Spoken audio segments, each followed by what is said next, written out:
welcome to the Wild Wild West podcast. My name is Richie Riche of the MHRT Network.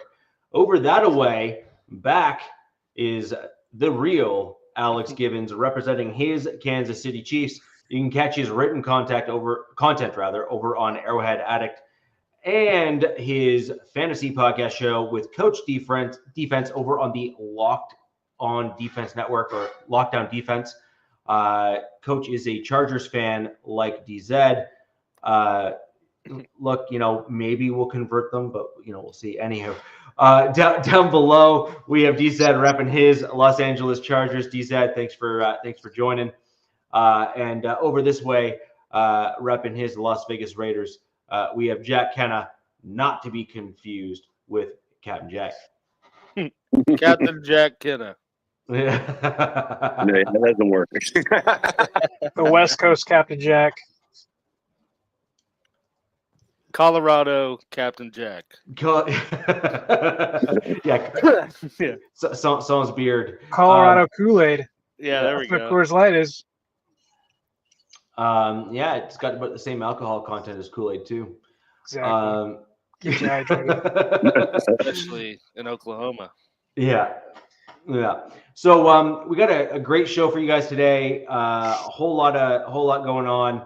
Obviously, tampering period leading into this show. New league year started already. Free agents have officially signed with their respective teams. All that good stuff. So a whole lot of news. Recent news, not recent, but certainly, within a few hours of the show starting, there was some additional news that was kind of between DZ's team and mine in terms of who's going to get the player. The Broncos ended up getting that player, so that'll be an interesting discussion for later in the show. As evident by DZ's little below message there, Yeah. Wonder why. Tell me you're frustrated without telling me you're frustrated. Anyways, with regards to all that, guys, we have just a jam-packed show today. In order to fit it all in, we're going to jump right into it. We're going to start off with just going around the table. I'll kick off with my Denver Broncos, and then we'll just kind of go to Alex, then to DZ, and then we'll finish off with you, Jack, and the Raiders. We are going to discuss those free agents or the free agents that our team has lost. And we'll also discuss as part of that those that are still out in the open market that are potentially available to be signed as well. So with that in mind, I will go ahead and read off my Denver Broncos list. So we had a special team standout, Tremon Smith, cornerback, who signed with the Houston Texans. We have our linebacker, Cody Barton, who signed with the Tennessee Titans. He played a starting role, actually, for my Denver Broncos last year. Had a few splash plays, but then also really struggled as well. Someone got hurt, right? Singleton Singleton got hurt, and then Barton kind of stepped in. Yeah. We lost the minivan chaser himself, Zach Wilson, to the Miami Dolphins. Husbands and ladies there in Miami, your soccer team's parking lots are no longer safe with the moms that are dropping your kids off there because Zach Wilson is in town. And we also have Javonte Williams over to the Dallas Cowboys on a 1-year, $3 to $3.5 million contract there. And a pretty big loss, actually, from my Denver Broncos. We lost punter Riley Dixon to the Tampa Bay Buccaneers. Started off the season super, super strong. Was also responsible for that trick play against the Buffalo Bills that we kind of ended up getting that extended play there on the kind of the fake punt. Good playoff passing numbers. Good playoff passing numbers for that guy right there for sure. But we lost him to the Tampa Bay Bucks. And that kind of covers off the free agents that are out with other teams. The Broncos have a few unsigned free agents. Fullback Michael Burton is out. Alex is familiar with Michael Burton. Came back over. Andy Reid guy coming from Sean Payton, that kind of stuff. So there's some definite linkages between our two teams, Alex, for Burton. I suspect that he's probably going to find a team at some point over the course of this season. I just think he's a seasoned veteran that knows exactly what he's doing, and I think that he's going to be an asset to any team that does get him. Quinn Bailey is a guy that you heard me talk about last year, swing tackle for my Denver Broncos, can play guard as well. The only position I think he doesn't play is center, so that's a really, really versatile lineman, so long as his injury has gotten better. He is a guy that I do predict that we will likely sign back as a depth player or a swing guy for my team. Wide receiver, little Jordan Humphrey, not so little, standing at 6'4". He is still on the market. And we have Zach Cunningham, linebacker, who is a guy I think you're familiar with, Alex, from your team, that is on the open market, which I do not suspect that we will be. He's not from the Chiefs, but I am familiar with him. Yeah. So anyways, with regards to those guys there, that's who my Broncos have lost, and those that are outstanding. Just one guy that I kind of hinted at. I was surprised, but maybe not totally surprised, that we let Riley Dixon go. I thought that we may have made a bigger play for him in sorry to hear you're in the ER. The ER bit. I hope that you're I'm just not there for. I'm not I saying hope good it that wasn't you're another there. scooter accident, Captain. Yeah. No drag racing, buddy. Drinking and scootering again. Yeah. There's a reason why those scooters. There's a reason why those scooters have governors. Governors. So with regards to my Broncos, I think Riley Dixon was a bit of a surprise to me. I also look to kind of an outstanding guy. I kind of hinted at earlier. I do. At least there's a sense of humor in there. He must have walked a plank or something. Yeah. I do suspect that of all the guys that are outstanding, Quinn Bailey is the most likely for us to bring back on a team-friendly deal of some sort, so he can prove himself and show that he can remain healthy. He's kind of been a depth swing guy for us for a couple of years now, and I suspect that he will potentially be brought back just because he's such a valuable player with his versatility on the offensive line. With someone like him, you can keep a developmental guy on your roster at a tackle position, for example, where you would otherwise normally have to keep a guy that can actually step in and play. And so a guy like Bailey kind of affords you that flexibility because he can step in and start at left tackle, right tackle, and either guard spots, which I think is just, he's too valuable a guy to let walk as long as he's healthy. So those are my kind of two guys on the one guy I'm surprised we lost, and then another guy that I think we will be bringing back. And then obviously we all know kind of my general feelings on Javonte Williams. I was kind of glad to see him leave. One of you guys were going to bring it up anyway, so I may as well just touch on it. I'm surprised you didn't help pack his stuff for him. I did put out an offer. I never heard a response back. I can't imagine why not. But look, he had a great run in Denver in the early stage of his career. And sometimes injuries, honestly and truly, are career ending in some cases.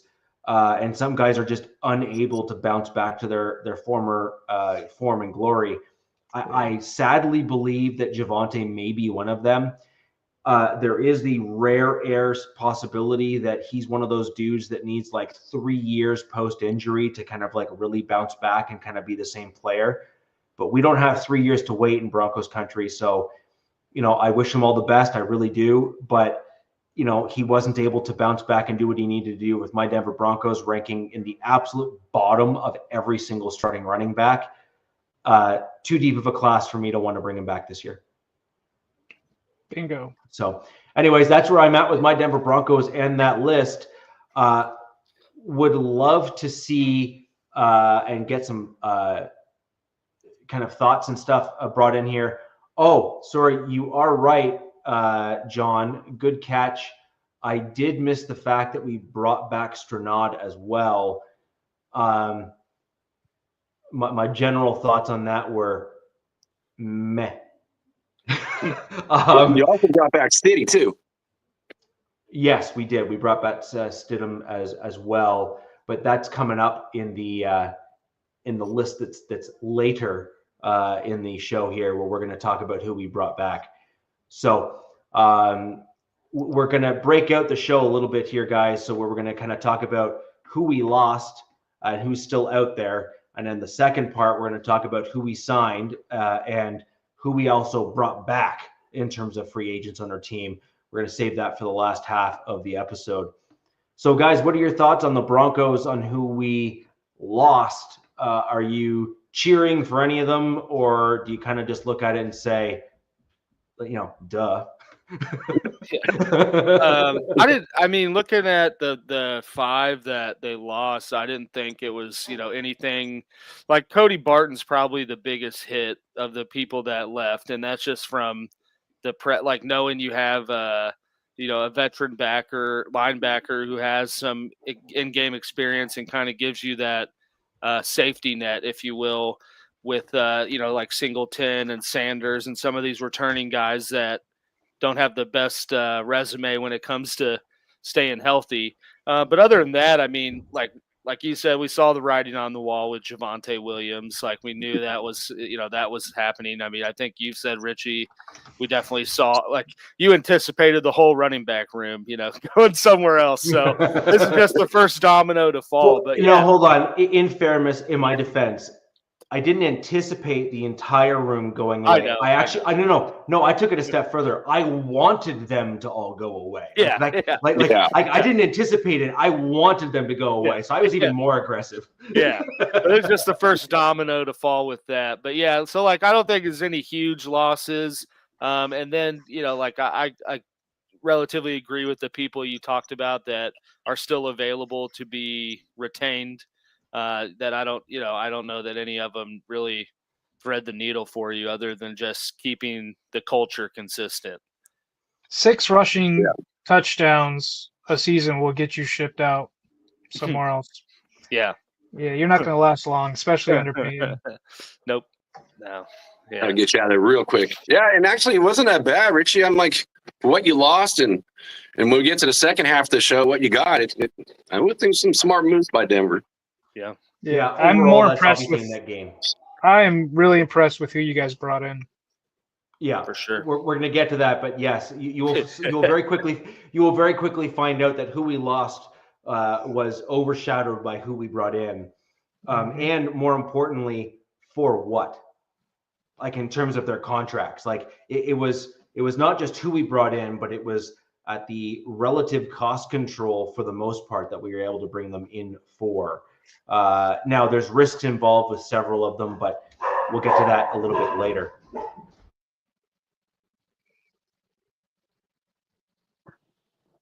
For sure. You're muted.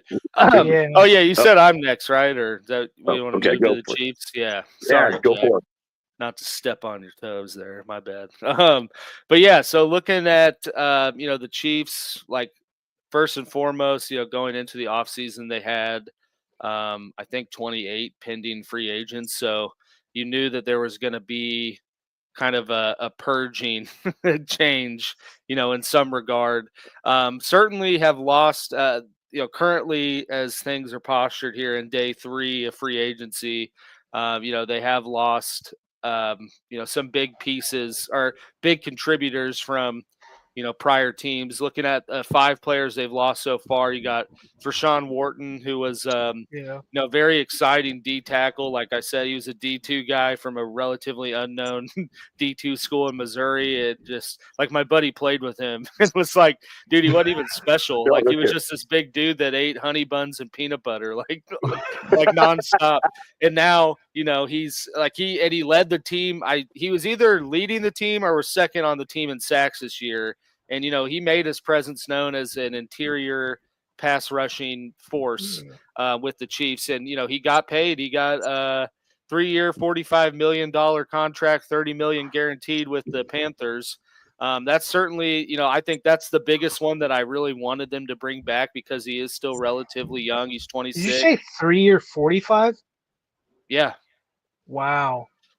30 guaranteed.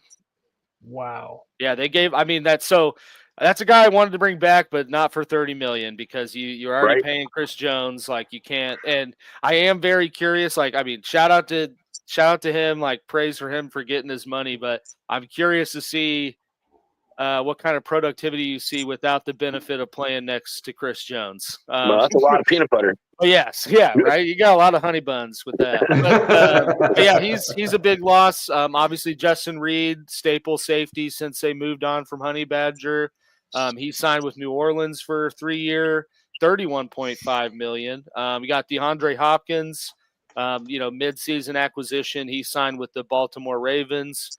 Samaje Perine went back to Cincy after his little brief stint in the AFC West. And then Justin Watson, he signed with the Houston Texans.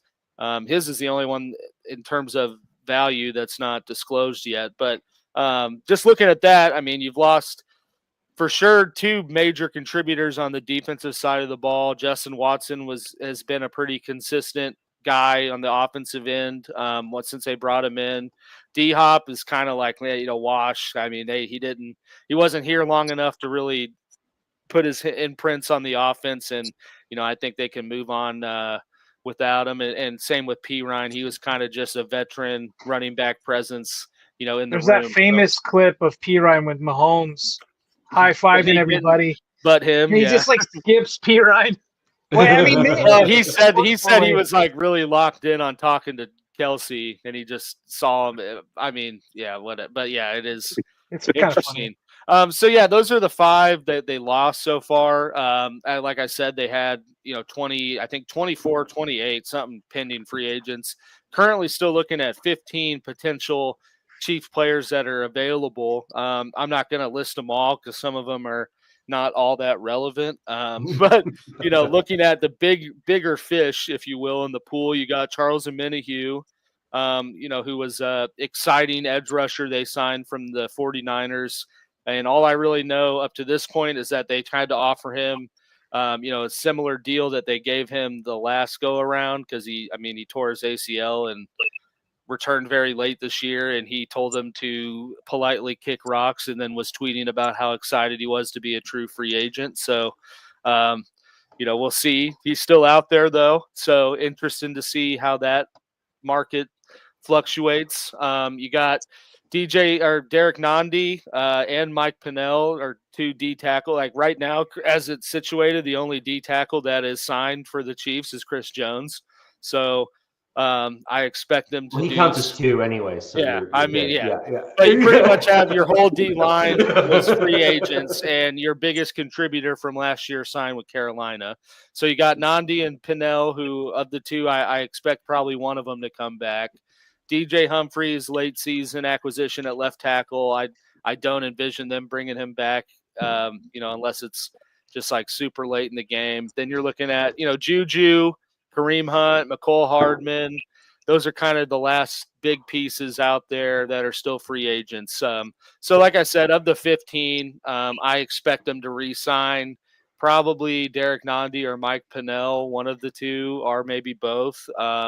And I could also see him bringing DJ Humphries back as just sort of an added security blanket, if you will, in the left tackle room. I mean, I know we'll get into it later, but they obviously made an emphasis of that with some of their signings. But yeah, I mean, as a whole, I thought this offseason we'd see some considerable change in personnel and starting groups on both sides of the ball. And they've kind of done everything up to this point to make it apparent that's what they're planning to do. So, of this large list of pending free agents, I don't really expect to see a lot of them come back. And I think that's an exciting thing as a Chiefs fan, and as they kind of retooled to remain in this competitive, run that they've been on. And, the last thing I'll say, just as we're getting into this, I think it came out today, but the Chiefs also restructured Mahomes and Chris Jones's contract, yesterday or today. It was announced today, but it basically freed up another $50 million in cap space. Yeah, cleared some big money. My question after I saw that was, why the hell are they doing it right now? Yeah, right. Why didn't they do it before? I mean, yeah, it could be any. I mean, it could be any number of things. But I mean, in any event, they made it happen and they freed up space. So I'm excited to see what they do. Believe me, I feel that same sentiment of what you're just talking about, cap space. Right? Yeah. Damn, that's crazy. But 51 yeah. So, you guys got any thoughts on? I mean, I guess really more so the players they lost. You know, I think Justin Reed was one I was Reed. Yeah. interested. I mean, Reed. Yeah. Yeah. Reed was the guy for me. mhm. I thought I'm you not too guys might concerned. put. Go ahead. Well, I sorry. thought you guys might put Too. an. Well, I thought you guys might put an emphasis on the back end of the defense, just because you have such an elite guy on the inside, on the interior, that I thought that you might be able to go younger there, like in the draft, for example, but then get the vet. Like, you have to pick a spot to get vet presence and then pick a spot to go to the draft. And so Yeah. I thought that Casey may opt, you know, you might still do something, but there's not that many options out there now that are like initial starting guys that can kind of fill that gap. Someone to backfill Reed, and I thought you might go young at the D tackle, like draft wise, to have them learn under Jones, because Chris Jones is not leaving the Chiefs unless he's retiring. Yeah. Probably. Yeah. You know, and so, Yeah, like, he's just not. I'm sorry, he's just not happening. He was leaving the Chiefs. It would have been last year. Like, yeah, exactly. So he's staying with the Chiefs. So cool, awesome. I hate to see that, because the dude is just still that damn good. Like, it's pretty frightening, actually, just how good that guy is on the field. Right. And so you have a guy that kind of basically fills a role of two players in Chris Jones, but you don't, like, you could have, or I thought you were going to backfill the safety position with someone else, and then go after a young guy at D tackle, because D tackles in free agency, even halfway decent ones, are quite pricey. Casey is somewhat as evident strapped by Wharton. Yeah, It doesn't make sense to me. It's like all these interior D line guys are getting paid with such a heavy I think it's rookie class coming in. I think it falls victim to like Philly. what happened. You know, like everyone watched Philly dominate Kansas Right. City with a crazy interior D line. So then you see free agency, all these interior D linemen are getting, you know, a big bag, because I think recency teams are thinking like, well, that's a blueprint right there of beating these good teams. Well, it's more than just Philly, though, Alex, right? You saw the Bucks do it to KC Minnesota as well. Vikings. Yeah. And you saw the Vikings have some Christmas success Day. in that regard. Like, a lot of the really, really good teams in the NFL today, like the top tier ones, all have multiple dudes that are really good on the interior of the D line. And a lot of teams are looking at that and saying, this is important. And you don't And let so those guys it makes walk, sense. do you? Unless your name No. is Joe Ortiz. Yeah. No. Right. Well, and also yeah. this isn't the best free agent class, though. I mean, a lot of these guys are getting paid because there's not great depth that's out there too. They're just the best available of the worst available. You know? But yeah, I hear you. Like, Reed was definitely the one I was shocked to see him go, but they kind of did it, I think, the same way that, you know, they did when they moved on from Honey Badger. Like, they just, I don't think, ever offered him and let him go. And ironically, he went to New Orleans, so he went to the same place. But yeah, I thought that would be a veteran presence that they would bring back, because he has been playing at Pro Bowl, pretty good caliber safety for us. But that being said, they have spent the last 2-3 drafts drafting younger safety secondary players. And so, you know, that may be a sign of, hey, you know, we got like Jaden Hicks they took in the 3rd round last year, and he contributed this year. They've had Brian Cook, who took more of a starting role on this year. They had Shamari Connor, who was kind of a tweener guy that they tried to play in sort of that nickel corner position this year. But I think they figured out he's more of a true safety, and maybe they want to give him that role. So, yeah, I think that's just, again, like I said, the front office is making every move to affirm, like, hey, we're going to kind of go on a more youth revolt, influx of getting rid of some of our older guys who are going to be a little costly to keep around, prioritize the ones we know we want to keep in our core and just, supplement where we need to. So there are still some safeties out there that I think, of the pool, if the cards play right and they're still available later in the free agency game, I can see him bringing in just to have that veteran presence. But I mean, as time goes on, even in this show, that available pool is certainly drying up. Mm-hmm. Yeah, 100%. Yeah, I mean, for me, it was Reed, and then to your point, Alex, you typically want to have 2 veterans on your D line. Yeah. To kind of fill that out. And then you want to supplement with a dude in the draft or 2 guys in the draft. And so the question is going to be, is there someone else that you guys have already spoken with who's just going to kind of hold out and wait to come into you guys?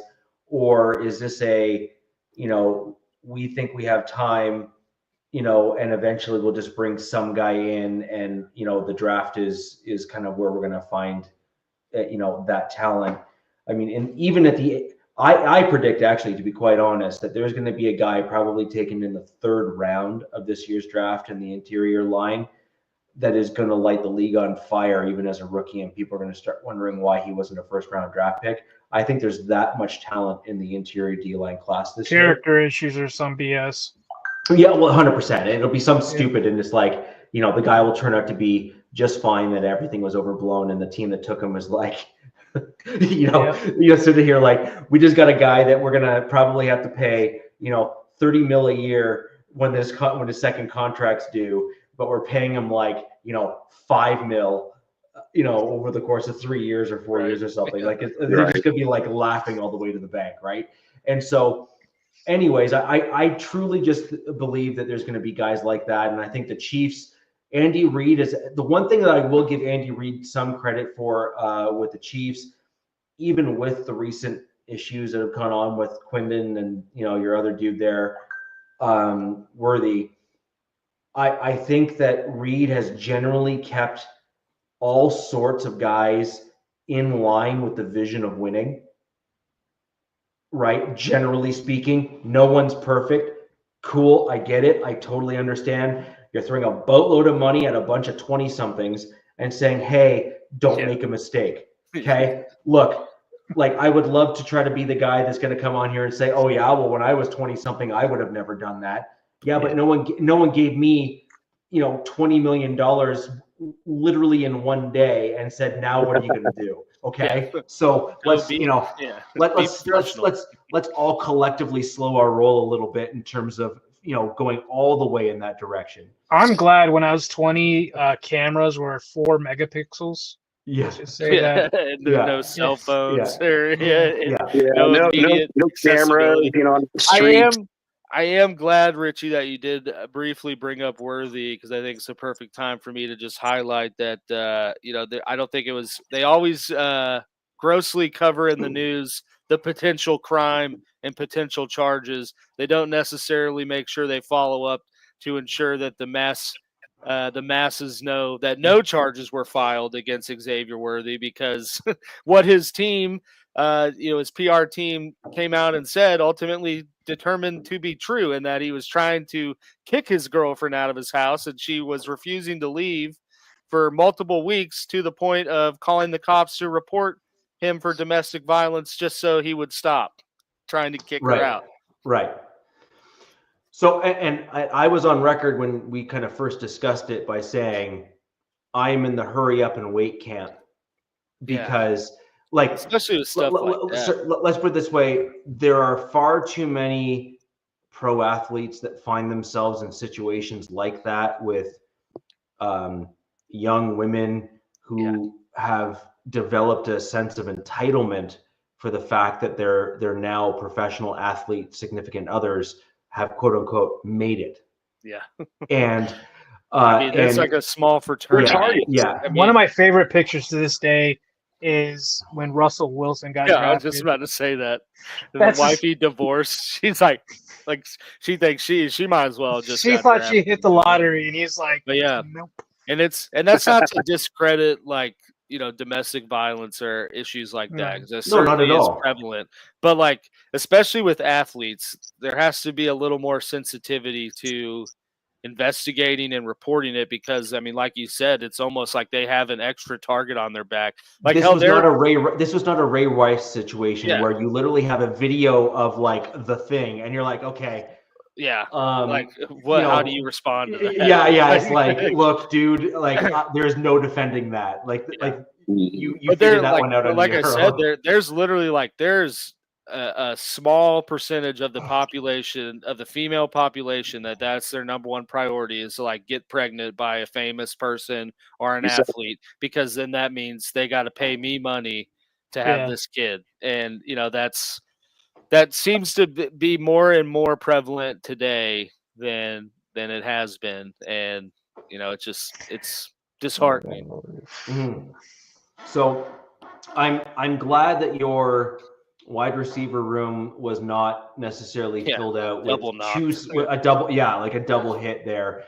I still think that your other wide receiver there, unlike Xavier Worthy, he was caught on film, he was caught on tape, he has basically owned up to kind of what he did, that sort of thing. And I think that he has a little bit more explaining to do, given what he did, how he did it, and in addition to that, the drugs in the vehicle and his lack of presence on the scene after the fact, I think are all, flag. And frankly, I don't believe there's really any real defense to that, if I'm going to be honest. Like, I just think that, Worthy kind of literally said, the answer is no. Yeah. and I know the truth. And here's the receipts. And here's the receipts to prove it. And frankly, I think that shows actually, do you know what that shows? That shows the exact opposite of the attempted character assassination that they tried against him, which was, that shows a guy who has conviction and and kind of character and awareness and stuff. And so I actually think that bodes, and I hate to have to say this out loud, I think that bodes really well for your wide receiver room in the future, because that's the type of dude you want on your team. Absolutely. And a part of me died inside when I just said that aloud, Alex, so you're aware. But I call it as I see him. I think that's a dude that just showed that he has character. Right? He showed he has character. He has standards. He has requirements, and he's wanting to try to kind of probably be the best version of himself, and he wants to make sure that the people that are around him are helping him get there. Mm-hmm. So I'm glad to hear that. And I hope he never gets there. Yeah. Well, we can go all the way there if you really want, football wise. Yeah, but like honestly, I'm glad to see that he is attempting to. Well, at least not against my Raiders. He can get there against your guys' teams. Right. I'm just glad that he is trying to do the right thing, to kind of do the right thing for his career, and I hope that he's able to kind of get himself back on track. He can have a bad game against my Denver Broncos, and I'm not going to complain about it. But I just think that as a young man trying to navigate what is very difficult to navigate at that age, I say he did so pretty well. So congratulations. But moving on to your team, DZ, let's go in your list and go from there. David, thanks for joining the podcast here. We've had a few podcasters from the Broncos side of things join us here today. I just want to thank everyone for jumping in and showing us the love here on the Wild Wild West. This is definitely a unique podcast with all four teams of the AFC West represented. So it's awesome to see. We had Mic'd Up join us earlier. I don't know if he's still in the chat. We got David Talks Broncos. John has been involved in many. John here, you see him in the chat here, guys. He's been attached to multiple different podcasts affiliated with Broncos Country. Love to see all the folks here in the chat. If you have questions for any of us about the different moves that we've made or not made yet, leave those questions below and we will do our best to answer them. DZ, over to you. And how many beers so far? Only 2 so far. I've been at like a level 10 all and then right before the show started, I had dinner and it dropped. It was like my blood pressure was just like, and I'm like coming back down to earth right now. But all day I've been just livid, just like probably the majority of Charger fans. The way last season ended was embarrassing, but it showed the team's glaring holes, and we had holes on the interior line. Justin Herbert needed a dominant X receiver, and then other than that, maybe a tight end, maybe a few guys here and there. We had about 31 free agents this offseason, quite a few because they did come in cap stricken when this new regime took over last season. Well, that wasn't the case going into this free agency. When they released Joey Bosa, they had up to $93 million. $93 million. And I don't know if there's an embezzling scheme going on in El Segundo. We might need to check the owner's bank accounts because this money is not getting spent. Us Charger fans watched all the top free agents just get picked. I watched Ben Johnson in Chicago and forget what's his name in Minnesota do exactly what I wanted for this team. I am pissed off and confused at the same time. I'm seeing Charger fans saying they're canceling their season tickets. Like they have no clue what is going on. Now, we did lose a few players. We lost one to Alex's team, wherever this is, Christian Fulton. And I think a lot of the guys that came in last year, and I heard this last season with the coaching staff and some of the beat writers, they said, hey, come play for us for a year and we'll get you paid. And that's what happened with Christian Fulton. He got a pretty decent deal in Kansas City. Good for him. He started the season off really well and then kind of went down. And he had a kind of a roller coaster of a season, but I'm sure he'll do really well over there in Kansas City. But the one that stung player that we lost was Poona Ford. Poona Ford statistically was one of the best D tackles in the whole NFL last season. He was. This guy came over from Buffalo on a down year. Buffalo didn't really use him that much. You know, he was known for being a long time. Yes, man. We know. I know. Thank you. Miss my opinion. Hey, how's the salt in that one?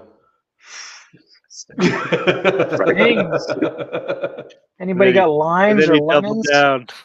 Oh, yeah, battery acid. Or even a GPS on that one. But so we lost. So Poona, we were like, all right, this guy's got to come back, man. Like this guy, it just. So I was watching some of his highlight clips earlier, and I'm like, oh my god, like. And the thing is they didn't just let him go. He went to our landlords, to the damn Rams, for 3-year, $30 million contract. That's why when I asked you about Wharton, what his contract was with Carolina, I was surprised that Poona got a little less. I thought Poona or Wharton, because, California, 50% taxes, and Carolina, I don't think they have a high tax bracket over there. Anyways, I would have taken Poona over Wharton. That's just me, but whatever. Apples and oranges. Yeah. So that stung, losing Poona. And then I think the big loss per se, but the writing was all over the wall, all over the building, all over the ground, was Joey Bosa was cut, and that saved the Chargers about $25 million in cap space. And I think everybody and their mother predicted that he was going to go to the Niners and play with his brother, Nick. But I have no clue what the Niners are doing. They are tearing that thing down to the bones. And Joey ended up picking Buffalo, and I wish it was the NFC. But I think he'll do well in Buffalo as long as he's like a situational pass rusher. He's got 1 year on his deal. I don't think they'll tolerate him drinking White Claws up there. They'll probably, Chug blue cheese. No, you got to do blue cheese and beer. And if you don't do that, you're kicked out. They're probably big Molson fans or something up there, being so close to the border. Pabst Blue. Yeah, ooh, I love me a Pabst Blue. But yeah, we so far there's three losses of some pretty consistent starters last season. The free agency for the Chargers started off with a bang, and I got one of my favorite players back, and that was Elijah Molden. And then it was just crickets for a while until the tampering. I believe the second or first day tampering period. I'm not 100 on that. And then they didn't do anything yesterday. And then today was just comical. Us fans. I'm in a large Charger chat with some very colorful language. Let's just say very passionate fans, and we've just watched guy after guy after guy that would have been perfect fits for the Chargers just go to other teams. And the definition of insanity is what the Chargers have currently on this team and who are projected to be the interior offensive line going into the 25 season are the same three it looks like they're running it back with. Now, granted, free agency isn't over with and the draft hasn't started, obviously, but they re-signed Bradley Bozeman to a 2-year contract, albeit dirt cheap, thank God. But this guy statistically was one of the worst centers in all of NFL last season. And it showed because Justin Herbert had dudes in his chin in that playoff game against Houston and against all three of your teams. And after what I saw in free agency, the Broncos and Raiders, and I'm sure the Chiefs are just going to be just fine, are going to be a hell of a lot better defensively. So I'm slightly just mind effed and confused on this Baltimore West kind of, what's the word I'm looking for? They're bringing this whole Baltimore thing over, and I'm not used to it. I was used to Coupon Tom Telesco, who Jack knows pretty well, and I'll be honest, I put it out as a joke. I kind of missed the guy after what I saw in his free agency. I don't think he would have let this stand. I don't think he would have brought back Bradley Bozeman. I think, a lot of Charger fans wanted to get Drew Dahlman, who we had some pundits say, he wasn't a scheme fit. Well, if he's such a good athlete, I think he could adapt to a run gap scheme opposed to a zone scheme. I'm sure he would have been fine. And then just earlier today, what's his name? Zeitler signed for that 1-year deal. He has connections to Greg Roman and would have been great on that 1-year deal in LA, and they just didn't do it. So I'm not a really happy camper as a Chargers fan, but I'm sure it will change, I'm sure. You have another issue in the draft and just in general. Oh, yeah? One. Thanks. What do I have, Rich? Well, I actually see we have similar needs. Yes. And we're kind of picking ahead of you. You can see some sniping. Yeah. And so, for example, there's not many centers in this draft that are even worth drafting that can start really.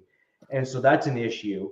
Yeah. And then the other problem is even with your extra cap space that you kind of freed up with not bringing dudes back and all that kind of stuff, which is an interesting position because the Chargers really haven't been in this spot for a good number of years. You've kind of been in cap hell, and all of a sudden now you got money, but you're not using it at all. Right. Really, the problem you guys have is the only way you can truly obtain a center is to aggressively trade for one from another team.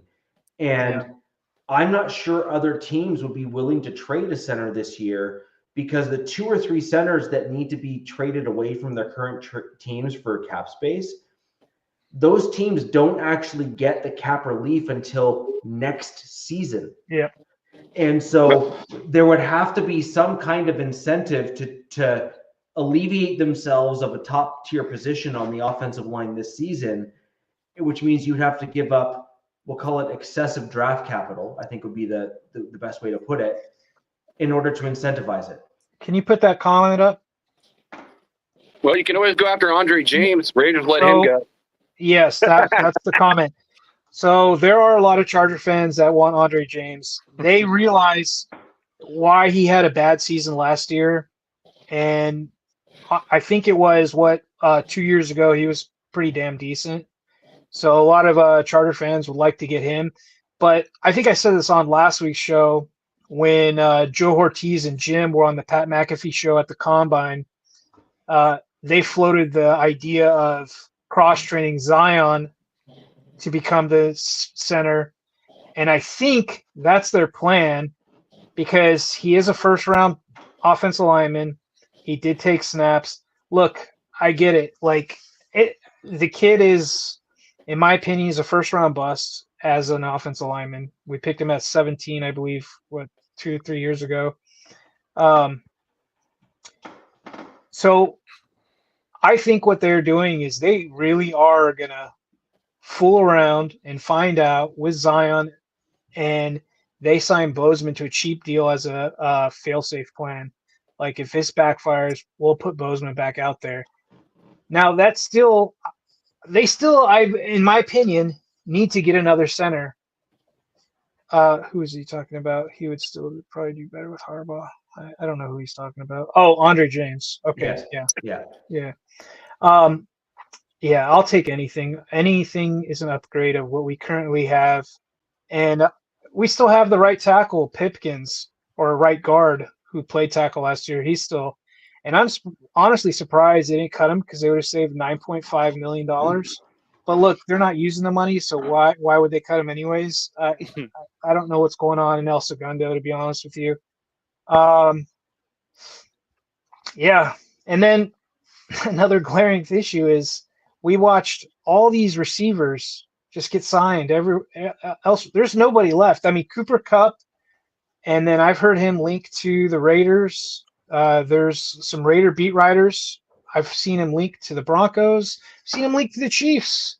I've seen him linked everywhere but the Chargers. So even though I think he would fit well, even though he kind of plays the same position as Ladd, he would do really well. And at this, frankly, I'd take anybody right now, to be honest with you, because I think currently as it stands, it's Ladd McConkey, Jerry Rice's kid. Yeah, there's Amari. Stephon Diggs. If I could have got like 2020 Amari or 2021 Amari Cooper, that'd have been great. Stephon Diggs, I cannot see that working with Jim Harbaugh, to be honest with you. Yeah, that's true. I thought Diggs would I could see Diggs in the other places that can handle kind of diva dudes. And frankly, I don't think Jim has ever had a diva in his history of coaching. If you want to call Crabtree that, I don't know. Nah, he wasn't a diva. Yeah, so, John, that's exactly what so this is what DZ's issue. They need an X. They need an X. Yeah, they need a guy that can create separation, be an X. Yeah. And the problem is Kupp really isn't that guy on the outside. He's the dirty cleanup guy that can sometimes be broken or at least outside. not drawer. I mean, the thing that pisses me off is these guys came out after last season ended and said to the whole world, we did a disservice to Justin Herbert. And us fans are like, no shit, Sherlock. So get him some help in this offseason. Now, look, I get the draft is coming up, but the draft isn't known for being stacked with receivers. It's top end heavy with receivers and tight ends, and then it's decent with running back. So we're like, look, get him a Devontae, get him a DK, get him somebody, get him a dude, get him a dog in LA. And they just let him go. And DK was linked to the Chargers. DK practically said, come get me. And for whatever reason, Seattle, and I know it takes two to tango, Seattle chose to ship him to Pittsburgh. The owner? Yeah. Spanos? What's their core business? So they are they are builders, based mostly out of Northern California. And then just as of this offseason or last year, they sold their minority stake to the owner of the Detroit Pistons, if that tells you anything. They're not a really good organization. But I they are. think that I think what their issue is then is their other business is probably not doing particularly well. They're not. They've always been so the Spanos family, like they've always been like.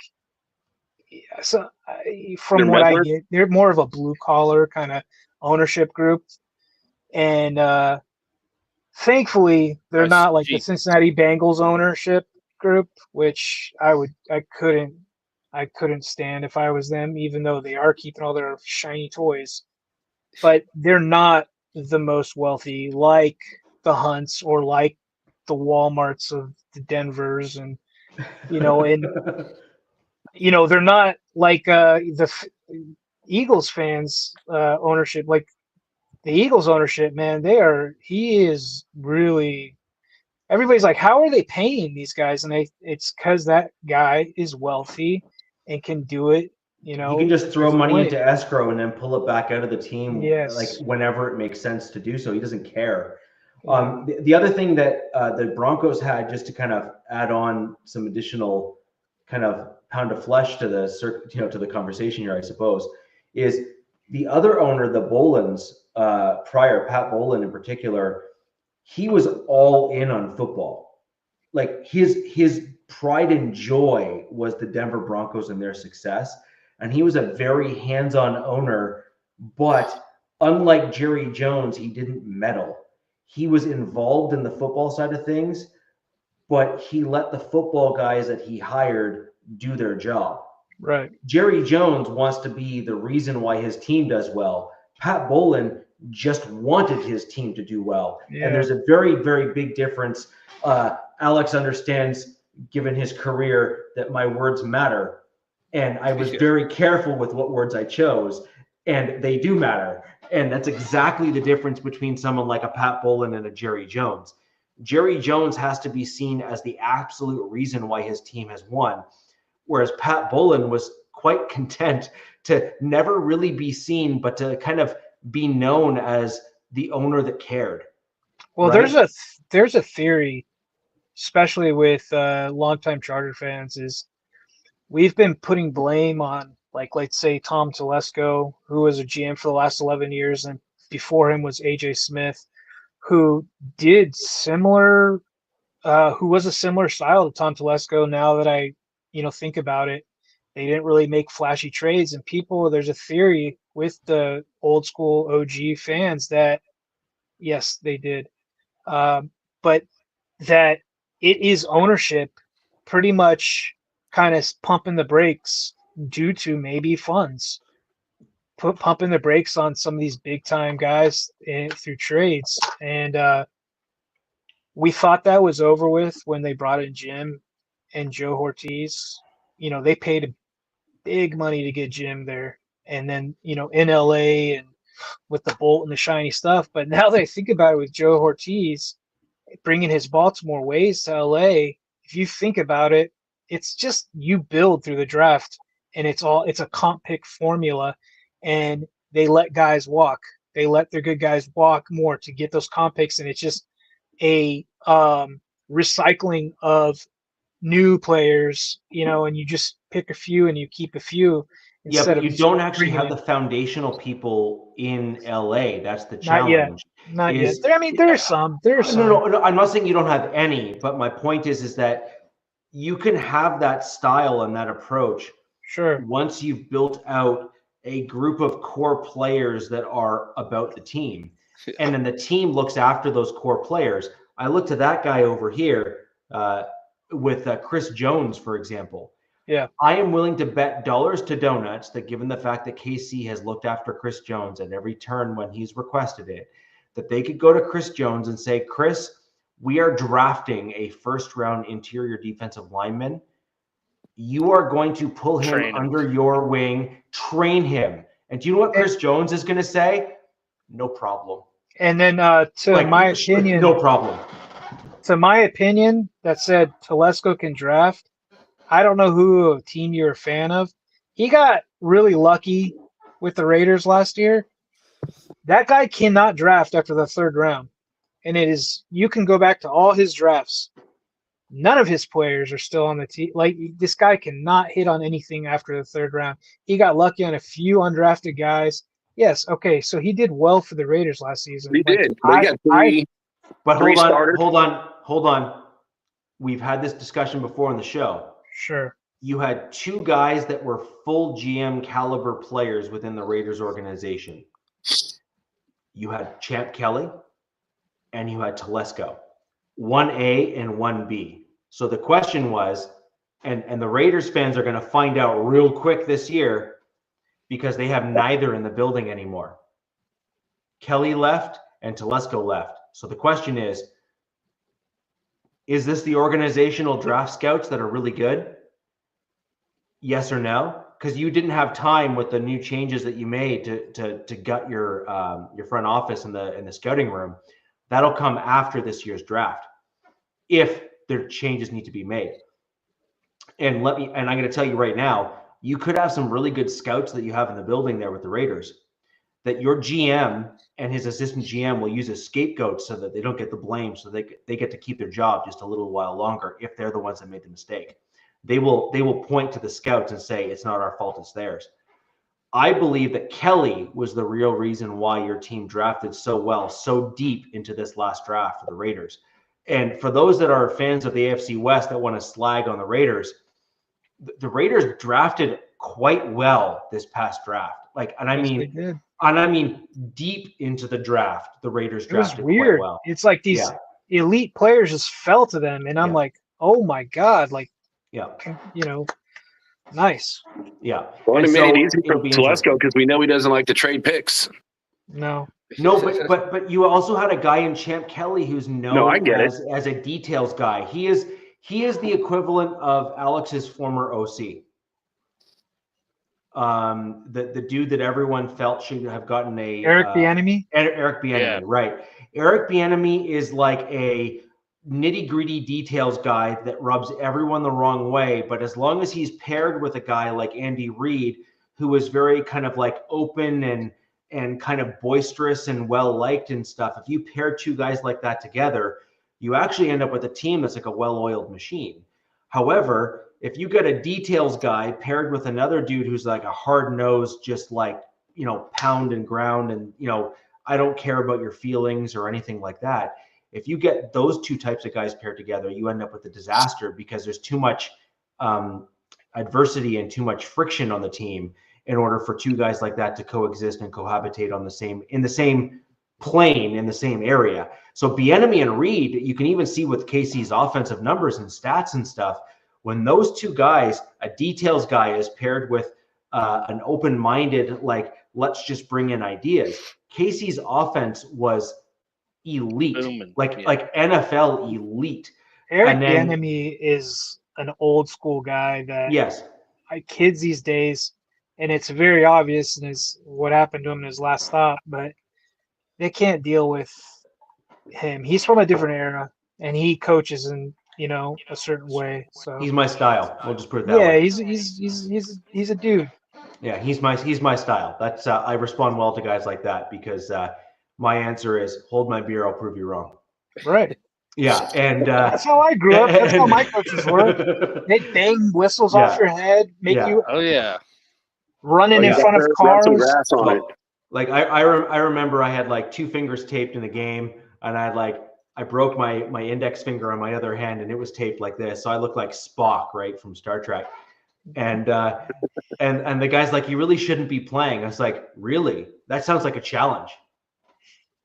And it's a little things like that. It's like when I broke my arm, I got tackled into an open goalpost because the padding was removed.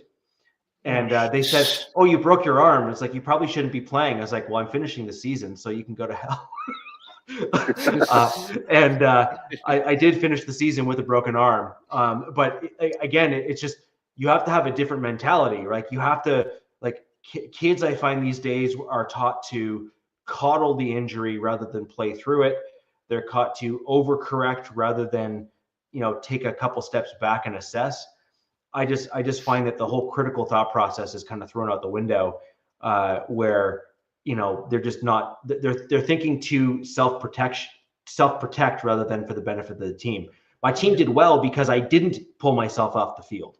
My team did well because, and I was just fine. I'm now many, many years older, and my wrist is totally fine. Like, I have no issues, I have no pain, I have no nothing.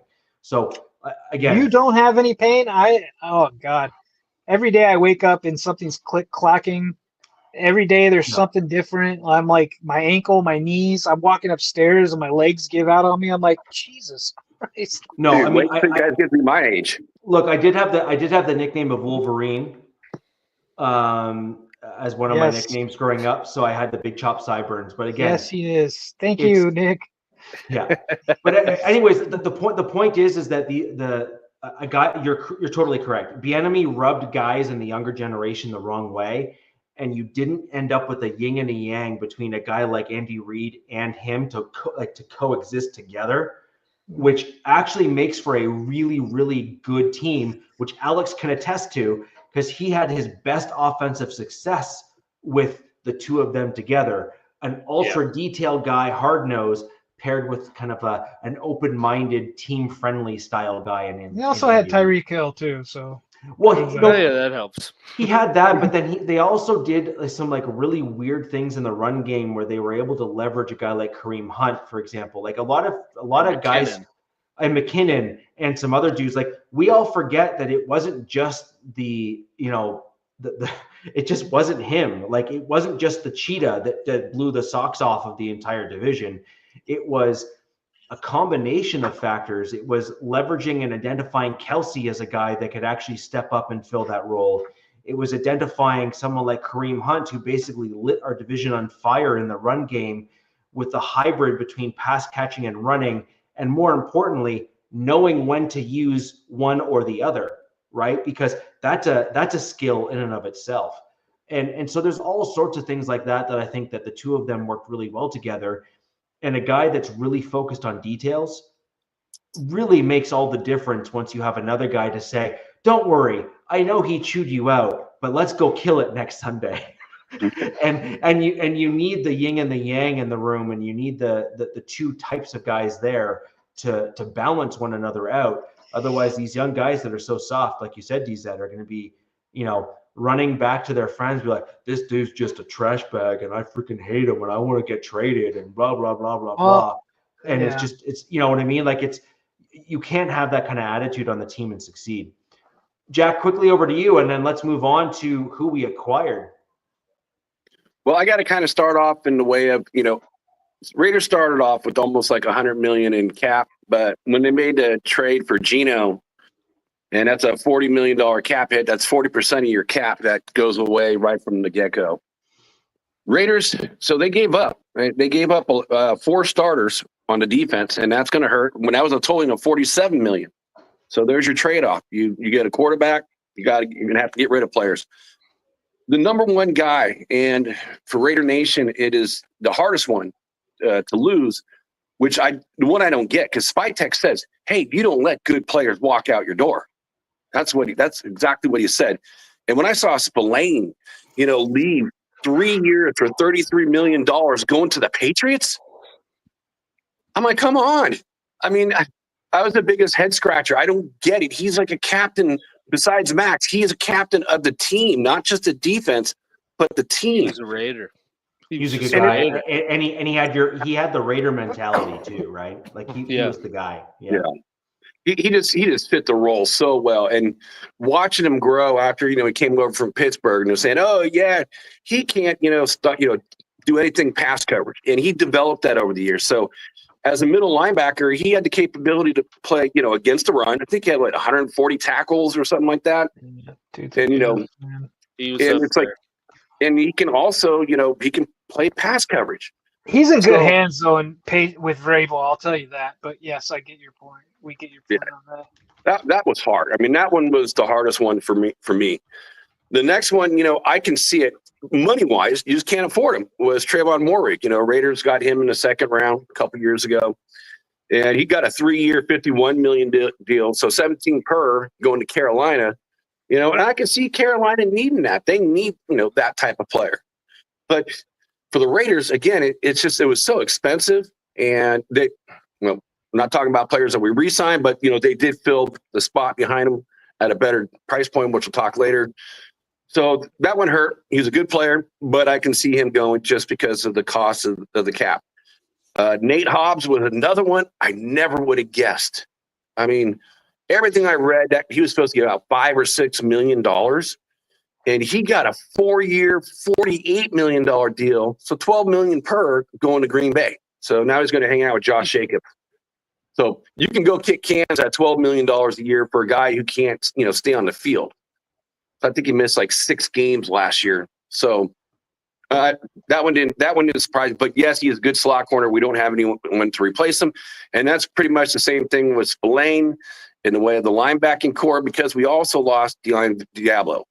So I didn't, no one in the nation was surprised that he was going to walk. We all thought he was going to walk, and we just figured, hey, we can replace him with a player in a draft, because we would have had Spillane. But now both our middle linebackers, our slot corner, and our starting free safety. So losing 4 starters on the defense is just going to be hard to replace all those guys. And like DZ, like we're same thing over here. It's like, after getting Geno, it's like seeing what they've done. It's like, I'm not sure what they're doing. It doesn't make any sense. Jack, I think you're kind of like my fan base is like 90% ready to pitchfork and torches. But I think your fan base, from what I've seen, is like half are pretty excited about Geno, another half are kind of like, what are we doing here?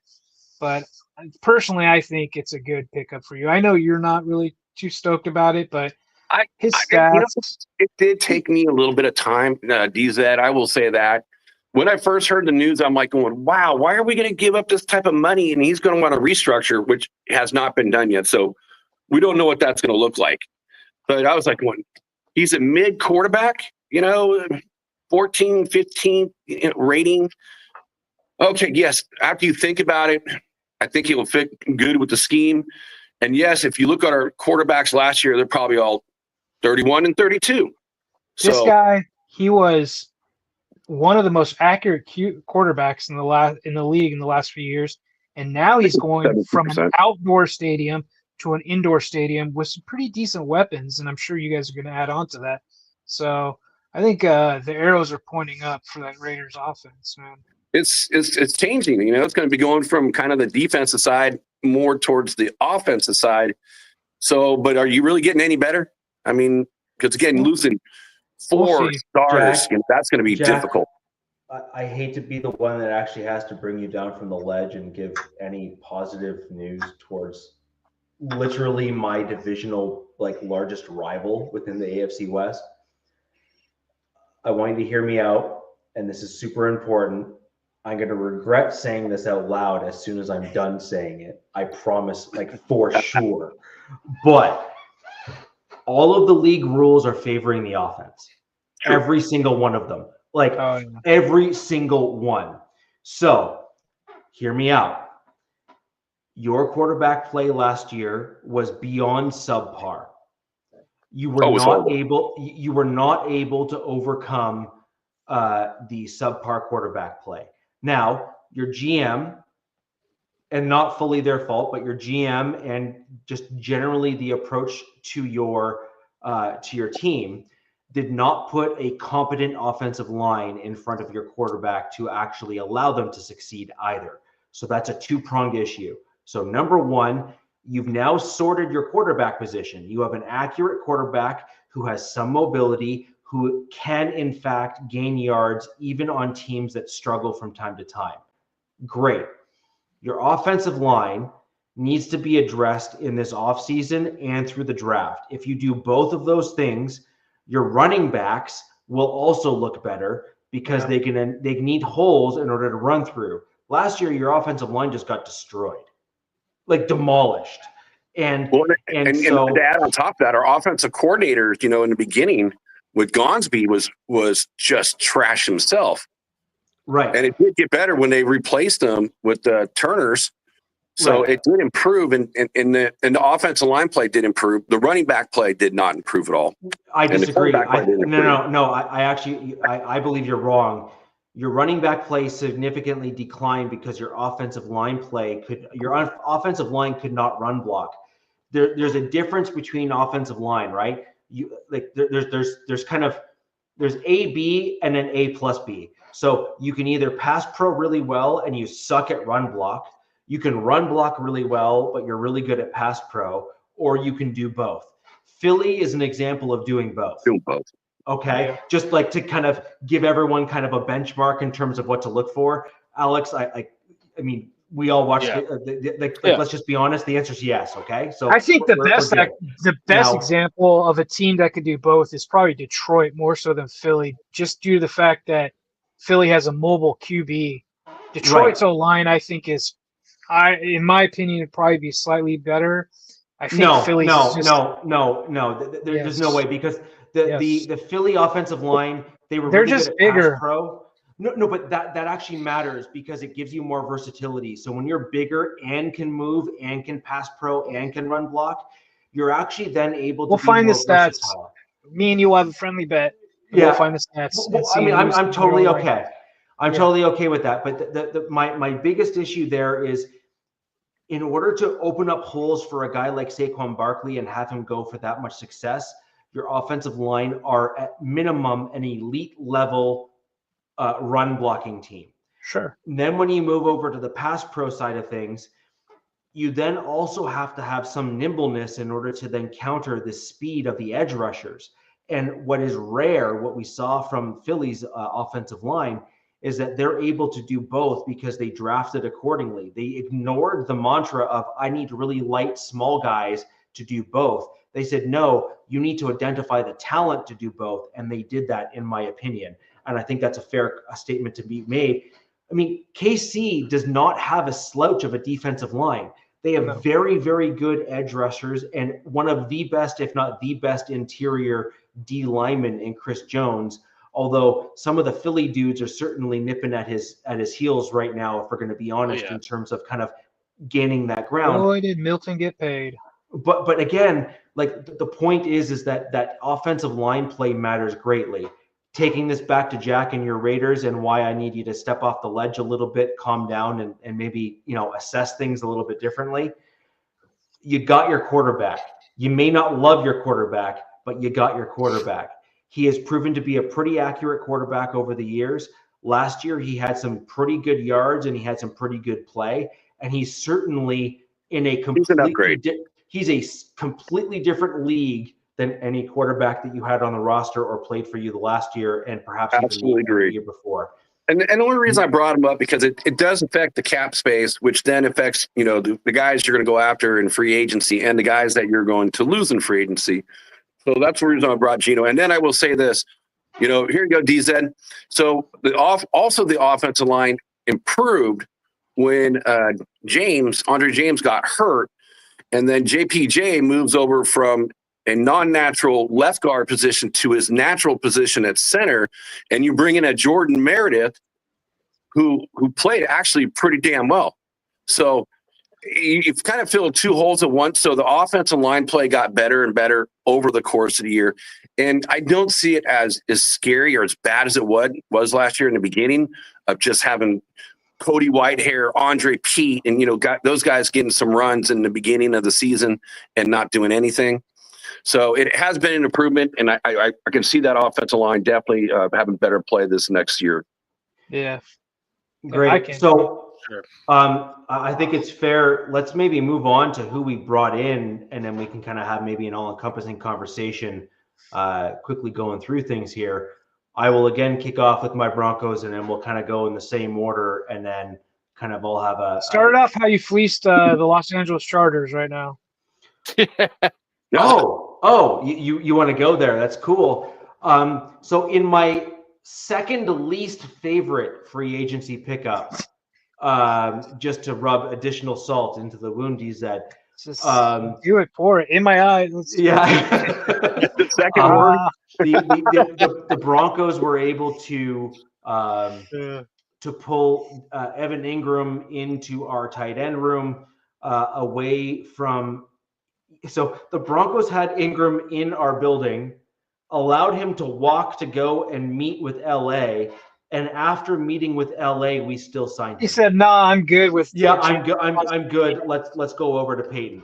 So that is, Right. I mean, if there isn't a redemption arc in any conversation, I don't know if there is a better one. Than I'm something willing like to that. bet. I am willing to bet that Joe Ortiz said, "Hey, we'll offer you a 1-year deal," and Ingram was like, "No thanks," and took the 2-year deal with you guys. I think they try to do some BS, like some comp crap with him, and he said, "No thanks. I'll take the security in Denver." Yeah, I mean, I think that's entirely possible. I think that's entirely possible. So my general thoughts on Ingram is I think he's a great player, not an elite player. I think he is also Sure. a limited player. Yes. He's kind of a one-trick pony. He can He's a catch giant the ball. wide receiver. He's just a really big wide receiver. And so my issue with him is he kind of is a guy that the defense can key on, and that is my major concern with him on the field. Now, that being said, he's had a not great quarterback over these past few years, and he's still averaged a total of about 775 yards, even with those perceived That's limitations damn that I'm good, saying, especially at which tight is end. not bad. Like, that is not bad. And No, not at all. so I'm willing to hurry up and wait to kind of see how he's used by Peyton. I also have some semblance of we'll call it comfort with regards to the fact that Sean Payton has used a guy like Evan Ingram before in his past and done rather well. Right? There's a guy named Jimmy Graham who you might be familiar with. Yeah. And You don't say. Yes, and just throwing a name out there that is very similar to Evan Ingram in many respects. Couldn't block himself out of a wet paper bag, but still managed to catch a whole bunch of touchdowns and light the league on fire in certain years as well. So I think that Peyton can leverage a guy and knows how to use a guy like Evan Ingram. I also think he fills a certain role. As long as Evan Ingram basically starts taking snaps that little Jordan Humphrey would have otherwise used, as well as Lucas Krull, who was in the similar mold to Evan Ingram on the Denver Broncos, I think that I'm okay with that. But my concern is we can't rely on him for the pure tight end role. He's going to get exposed in the run game with blocking and that sort of thing. So we need to be very, very careful about when and how we use them. Otherwise, I think it can hinder our offense if we are not careful. We also acquired a wide receiver, Trent Sherfield. He's a low-key guy. I actually think that he's going to be a much bigger contributor than a lot of people give him credit for. He is very good in terms of body control. A few highlight reels you can see of him if you're looking for them on the Bills. He was in the back of the end zone. He was able to stop the entirety of his body, lean both feet in bounds, and actually catch the ball and then kind of fall out of the end zone for the touchdown, I might add. He's also a spectacular special teams player, which is what I think is going to allow him to stick on the team and not get cut. So I am super happy with him. I think that he's just versatile. He's just the guy that can kind of tick all of those boxes for your team. I spoke about a guy that we lost in free agency by the name of Tremon Smith. Tremon Smith was not a contributor in the cornerback room. He wasn't a guy that really knocked or blew the doors off of anybody. Whereas Sherfield is a guy that can actually contribute on the offensive side of the ball and play special teams. And I believe that adds more value to the Denver Broncos roster than a guy like Smith does, just because of those tick boxes that he kind of checks off. Good teams, their special teams are elite because the guys that they have on special teams are the depth players that can also play a role in their respective positional groups if and when they're called upon and play special teams. Sorry, it's just a fact. We mentioned the Baltimore Ravens. We mentioned some of these other perennial playoff teams. You notice that one thing that they all have in common, their special teams units, pretty darn good. Yeah. And KC is another actually good example of that, right? KC has a very deep roster and their special teams are excellent. Why? Because they have a pretty deep roster, right? You've got guys that are elite at all of these different levels that can contribute, and that's why. One of my favorite signings was Dre Greenlaw. Oh, this is one to get Yeah. Okay. That is in the upper tier for me. It was a position of need. He was kind of the best guy really available within the open market at that position. Super happy with that as a signing. Dude, he was the best guy at that position, period. Yes. Yeah. Well, I mean, there's some guys that, you know, would argue, you know, injury risk, et cetera, but I have some trust in the Denver Broncos strength and conditioning folks. We were able to really turn things around. He's got great coverage ability. The reward outweighs the risk. Yeah, exactly. Yeah. I mean, he was playing at a stupid caliber level before he got hurt in the Super Bowl. I mean, literally, and it was like a freak incident. Like he got hurt from being so jacked up to get on the field that his Achilles just snapped. Like it's, you know, and then I think it's tough to, as we saw with like Kirk Cousins and these other players that have that same injury, it's tough to come back, I think, the next year and be good. Like we saw, you know, Aaron Rodgers took some time to get back. Like Cousins didn't really fully come back. Like Greenlaw never really fully came back this year. But, you know, like, yeah, I think I saw that signing and was like, I'm the same way. I'm like, after Spillane was gone, I'm like, that was the guy I wanted. Yeah. I'm like, just bring him on over. Yeah. And then the other guy we brought in was Talanoa Hufanga at safety. That guy. So that guy there again is in the vein of he came off injury. By all accounts, he's looking to be recovering well. I have confidence in our this is the difference between where I was a couple years ago and where I am today. I have confidence in our strength and conditioning coaches because we've been able to get guys both healthy that have come off injury and play well, as well as bringing in guys that were injured and keep them healthy on the roster, which tells me that the strength and conditioning coach, as well as the nutrition, is being done the right way on the team. I know that's been an issue for the Chargers, DZ, just to kind of toss that out there in the past as well. Which is undeniable. I'm sorry, it's just a fact, right? With the injury issues there. I injuries? Think, injuries and staying injured and that kind of stuff, right? So yeah, we got that. He's on Buffalo now, so that's over. Yeah. So I really like the Hufanga and Greenlaw pickups from my Denver Broncos, and I think that they not only offset but completely outshine any issues. Richie, I looked up real quick. Broncos, according to Grok AI, had the number 3 special teams in 2024. Yes. That's pretty good. I didn't think they were number 3. Yeah, I didn't think so either. That's pretty cool. You just texting Rob Gronkowski questions like that? That's crazy. Yeah. And so those are the true free agents that we brought in. John. Alex, did you think I said Rob Gronkowski? No, you said Gronk. I knew what you said. Yeah. I was just taking the opportunity for a little play on words. Rich, you got one more too. You need a little sleight of hand. Well, John, you asked me earlier about AJ Dillon. AJ Dillon just recently signed with the Eagles per X. And how about that? Huh?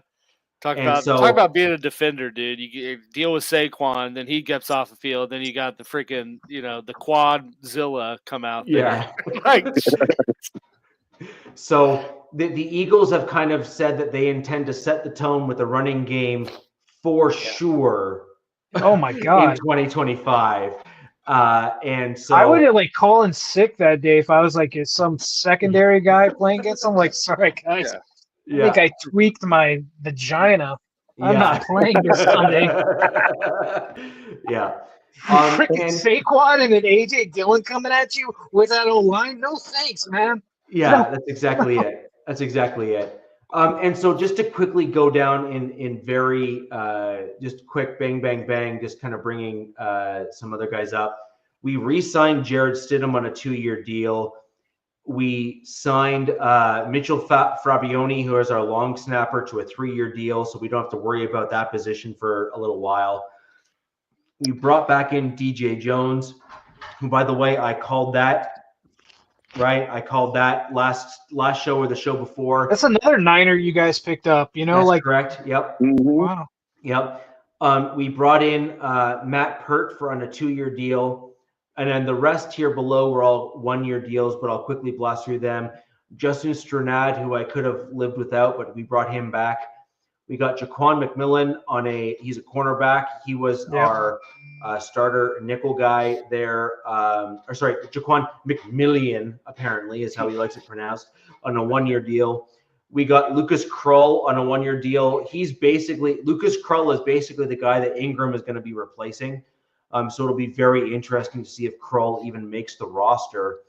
And then we have Dondra Tillman, Jordan Jackson, and Devin Key. So Jordan Jackson is an interesting name because he's a defensive lineman that was a free agent, but he's a guy that really showed some interesting flashes over the course of last year. He might be a guy that could actually earn himself a long-term contract if he can step up his game a little bit over the course of this year, because, as we've spoken about earlier in the show, these interior defensive linemen are so valuable in today's NFL that he could well play himself into a long-term deal if he's able to actually elevate his game a little bit more. I don't suspect that he's going to be a guy that's going to have like a, our outside linebackers success, for example, as a 1-year like turnaround, if you will. But I do think that Jordan Jackson, for example, if he elevates his play, he could be signed on kind of one of those like, 3 for 15 with an out at the end of the 3rd year kind of thing, there, if he kind of elevates from where he's at now. So overall, I am actually incredibly happy with where my Denver Broncos have and how we have played free agency. Best free agency in all the AFC West, that's for sure. I think that's a fair statement. I really do. It's not that I'm not biased, because I am, but I truly will call a duck a duck. I am known for being one of the most critical Broncos fans in Broncos country of my own team. Richie's got an orange and blue heart on right now. Yeah. So I'm really happy with where we have brought things to. I wish we had brought in one of the running backs that were available. Like you got Najee Harris. I would have liked to have him on my team, for example. Who got Najee? Kenna did? No, you guys Chargers. did. Chargers no, we didn't get Najee. You got God. So I would have another one to hurt. I would have hoped for him to bolster the running back room with the loss of Javonte. Then I would have been totally okay with like the remainder of the guys just being told to go find another team and enjoy themselves. Because then I would have looked to the draft to kind of bolster that group. The only guy that I probably would want to keep is probably McLaughlin.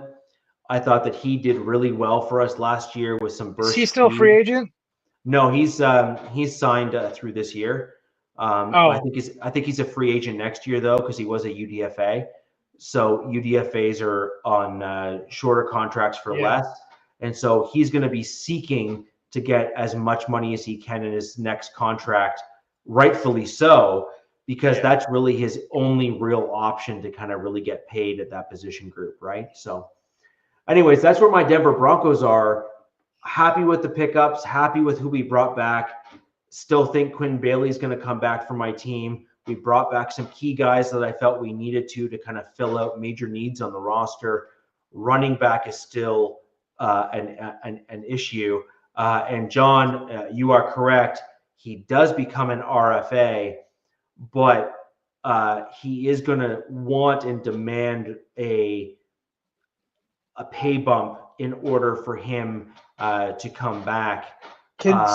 So I think, and frankly, Peyton has shown that he's willing to show guys that have done the right things for the team. Peyton has shown that if the guy wants to just get paid, he will let the guy walk. He will say, please go to free agency and seek out what you want. And I do really like that about Peyton, where he is willing to do right by guys that do right by us. Can somebody tell me like how you become an RFA over an ERFA? So restricted free agent is typically reserved for dudes that were lower pay scale and UDFA. So for example, you had the benefit of and also playtime factors in, I think, a little bit. Yeah, but how do you what's the difference between an RFA and then an ERFA? I think EFRA, they have to tag them. Like there's only so many of those. It's like Chargers, future players, like practice squad guys. Okay, because we had a couple of those, and I was always wondering, like. But I don't really know. I don't pay attention to that too much. I guess I'm gonna ask Gronk. Ask Gronk. See what Gronk has. Yeah, let's see what Gronk says. If I'm not mistaken, they're just bros. If I'm not mistaken, the RFAs are typically guys that were like UDFAs on your roster because their pay, their structure, and the fact that the team took the risk on them. That's how they get their return. Yeah, they get the opportunity to match and come back and stuff. Yeah. And like so you made this guy valuable. You get a chance to say, hey, I'll pay you that too. Yeah, exactly. And because RFAs are often like the undrafted free agents or like seventh round picks and stuff like that. Exclusive rights free agent. Yeah. Go ahead, Richie. I'm sorry. It still doesn't tell me what the hell it means. He's like, I got it. Wait, no, I don't. No, it's like a. He's like, so exclusive rights free agent, if I'm not mistaken, basically means that the team that you're with has the right of first refusal. Yeah, there you go. Let's just go with that. Yeah. Richie's got it. Thanks, Richie. They have to apply that tag on them, right? Yeah. Like it's not, you have the right to exercise that, but then I believe, if I'm not mistaken, I'm going off of pure memory here, so I might be slightly off, but I think I'm generally correct on this. RFA means that you basically own that player and then have to kind of like release them out into free agency if you want them to. ERFA is a little bit different, where they can kind of go out and seek that free agency component, but they're basically your exclusive rights, which basically means that you have the right to say yes or no on whether or not they go to another team or not. Okay. So it's, to match it and stuff like that, right? And ERFA is also a player with 2 or fewer accrued seasons whose contract has expired. Okay. Yeah, that makes sense too. Okay. There you go. Thanks, guys. Thanks, so bro. We can stop world hunger next. Yeah. So anyways, that's where my Denver Broncos are right now. I'm expecting that we're probably going to be trying to bring in a running back, perhaps. However, if for whatever Swear to reason, God, if it's J.K. Dobbins, I'm off this show. I'm throwing this laptop in the ocean. Well, with that being said, if we don't bring in a running back, I do think that somehow tips or will tip the draft of what the Broncos are looking to do, perhaps by bringing in a running back or two in the draft. Some of the running backs that were meant to be available as part of free agency got brought back by their teams just in advance of the free agency period and during the tampering period. And so what that ended up doing was it took some guys off the board and limited the kind of upper group of some of those running backs off the table. They got paid even with the deep running back class. I thought it was going to devalue the running backs a little bit more, but no, these free agent running backs were getting paid even with the deep draft. So what you guys did with Ingram makes me think that your guys' draft pick is going to be Omari and Hampton. I'm saying it here first. I think that's the Broncos pick, is Omari and Hampton, who would just kill it with Peyton. That guy can do it all. Who? I want interior defensive line. Sure, what you want and what you're going to get are two different things. You're getting a running back. Unfortunately, you're right. But I still want interior defensive line. Kenneth Grant is a beast, and I want him as a Charger. So yeah, I want him too. Yeah. So I might actually get him. So my thought process is that if you bolster your lines enough, like the Eagles have done, and what I want my Broncos to do, you can actually make middling guys look much better. Yeah. And as a result, kind of, addition through subtraction kind of thing. You can have worse guys in certain skill positions with the right offensive line and the right defensive line, and actually make them look way better than they actually are. And that's kind of what we saw with Roby for a little bit, like as a cornerback. He was a good player, but he wasn't a great player. But he got the bag when he went to Houston from the Denver Broncos in the no-fly zone. And a lot of that had to do with a guy like Derek Wolfe, for example, who is a friend of the MHRT network, who's come on for a few interviews with us. He was a beast on the defensive line. And all of those guys, and frankly, you need to ask no other than Chris Harris Jr. and Aqib Talib. You don't say Chris Harris Jr.'s name in these parts anymore. Earmuffs. Both he and Aqib, for example, were both excellent with the Denver Broncos, but they were all equally bolstered by the fact that there was an absolute, just dominant interior defensive line that existed on that Super Bowl 50 team for the Denver Broncos. That was a great team, man. Yeah, it was spectacular. And so anyways, when you look at stuff like that, all of that matters, and that's my point. So I would love to have a dominant interior defensive line. We haven't had it since Super Bowl 50, and proof is in the pudding. We've seen a dominant one win last Super Bowl, and I think that the Broncos are at least in a position now where if we were to further bolster that we could really be a force within the NFL if we opted to go in that direction. That's what I would like. But either way, focusing on free agent, I think we did really well. I think we got some great guys. And I do think that between rounds 1 and 3 of this NFL draft, if I had my druthers, it would be Grant, then it would be a tight end, and then we would go in a very deep running back class and get one of those other running backs that have yet been picked that are still going to be great, and have him brought in to our team. But what I would like to see from my Denver Broncos in this free agency period right now is for us to start packaging together some future picks, absorbing some of the capital from another team, and bringing in a center to really also then further bolster the offensive line. If I had my druthers, that would Richie, be mine. How many picks do the Broncos have this year? I haven't looked yet because I want to wait for everything to settle, and then I'm going to assess that at the end of the show. Okay. Yeah. So anyways, guys, and we have a fair number of folks that have joined us now. Yeah. If you are on the MHRT network channel, there is a little thumbs up. It looks kind of like this.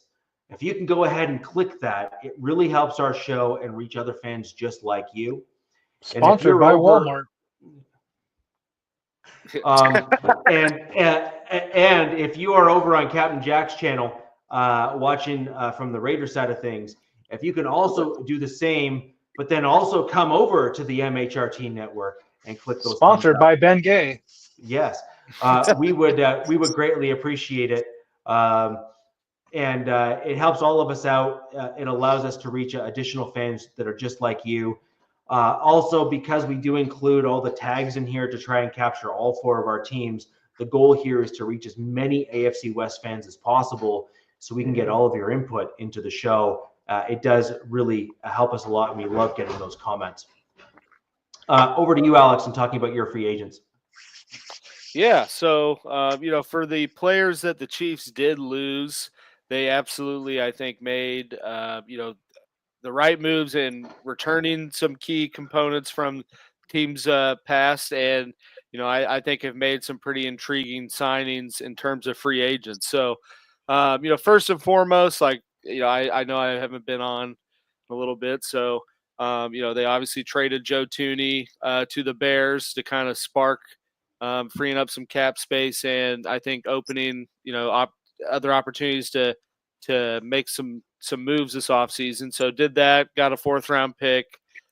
Sucks to see him go, but I think the writing was on the wall with that, and we've seen him kind of do that with players on expiring contracts. Just recoup some draft capital and ultimately move on.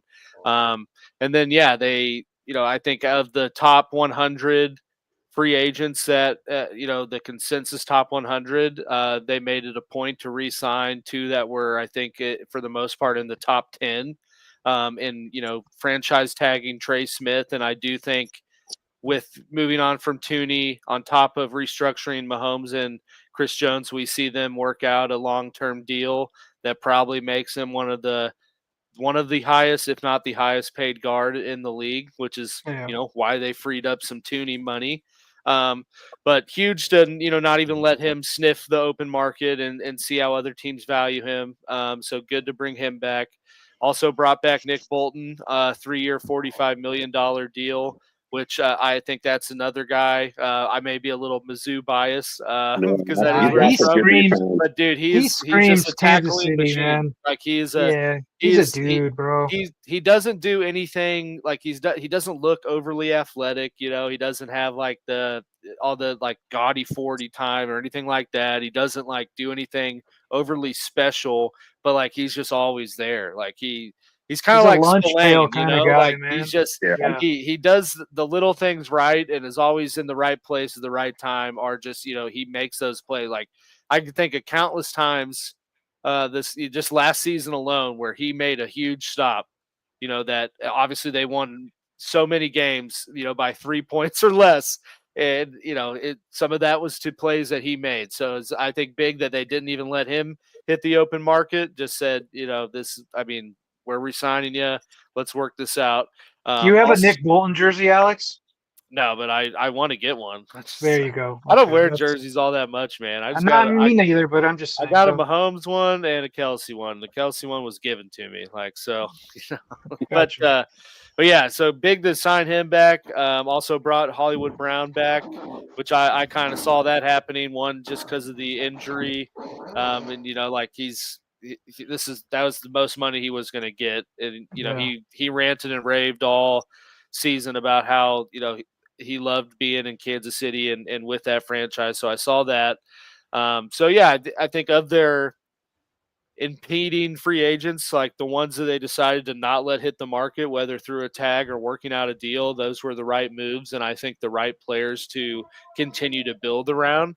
And then in terms of players that they signed out of that free agency pool, biggest one, I think it has to be Jalen Moore, the left tackle they signed from the 49ers. How did I miss that? It's not an overly sexy pick. And it definitely screams like Brett Veach level pick, because it's, again, like he's not the big name. He's not the Cam Robinson. They did try to, at least from what I've seen out there, they were in on Ronnie Stanley. And he ultimately stayed in Baltimore. So I think Jalen Moore ended up being more of a plan B. But again, like I said, Veach guy, like he has experience. He's, I think I looked at his stats, out of the last 3 seasons, he's given up 4 sacks. He's played about 700 snaps at left tackle, given up 4 sacks and no penalties. Wow. And, last year alone, his PFF pass block grade was a 73, which was higher than any Chiefs offensive tackle in the last 2 years. So again, like he has the Veach metrics, to bring him in, like 2-year, $30 million deal with like 70% of that guaranteed. Like it's not a crazy investment. And I think, as I've said in shows past, like it gives them that competent option at left tackle to not have to, put Kingsley out there.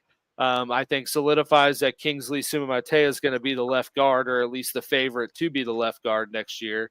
And I think this also frees up, again, like they don't have to spend draft capital to try to move up and get a Will Campbell or one of these other, combine heroes at tackle higher in the draft and can know they have a competent option. Because and that's all that there is in this draft. And try to backfill it, later with a guy that doesn't have to be rushed on the field, or like I said, sign another veteran like a DJ Humphries or something like that, just to give you more stability. But I think Jalen Moore is the big signing.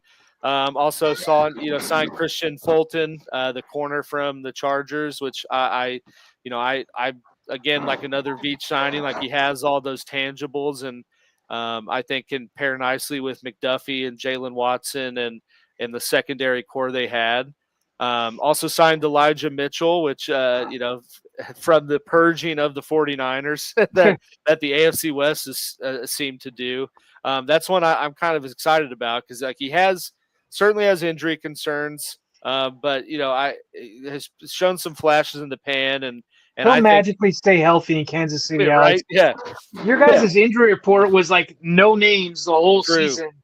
I mean, they did lose Rashee Rice for a whole year, but and Pacheco for a while. But I hear what you're saying. but yeah, I mean, I think that's an exciting one if he can stay healthy, and I think would be intriguing to see how Reed uses him and how he complements Pacheco. So really, like as a whole, the free agent signings and retention signings they've done, I think, have addressed the most glaring needs going into the offseason. I wouldn't say like completely resolved them, but certainly addressed them to where it's less of an issue than it was.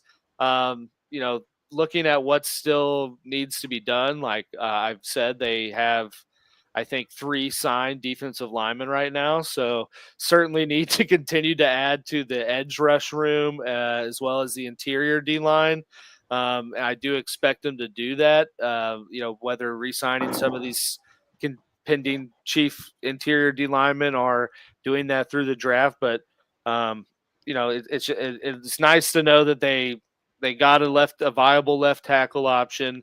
Like they got a decently young corner, backfilled the running back room to complement Pacheco. And so really, yeah, like re-signed your guard, re-signed your middle linebacker, re-signed Hollywood Brown. So now it's like we just need to complement some of these areas of need rather than having to fully figure them out. So, I like what Kansas City's done so far, and I'm excited kind of to see under the what they do radar in the draft. too. Yeah, nothing overly splashy, until they inevitably re-sign Trey Smith to a uber massive extension. But yeah, I mean, nothing overly flashy, like not overspending on anyone or signing anyone that you're like, what? From the outside, the Tooney threw me for a loop, but I guess you being a Chiefs guy, you kind of, like you said, you saw writing on the wall with him. Right? I mean, like they did the same thing with Snead, did the same thing with Tyreek. Like, I mean, Tooney of those makes the most sense because he's like 33, about to be on the last year of his deal, and was like the highest paid left guard. Dude, so, Bolton was on my wish list before the show. If they would have restructured, Kelsey and Mahomes before, you probably could have kept him from the one last year. Yeah.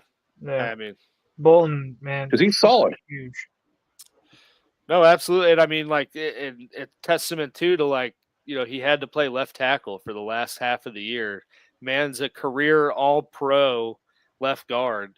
And they, that kind of leaves a sour taste to me as like a fan and the former offensive lineman of like, here's this guy that, is 32 years old. And you're like, hey, can you play left tackle? Like, I know you haven't done it since college.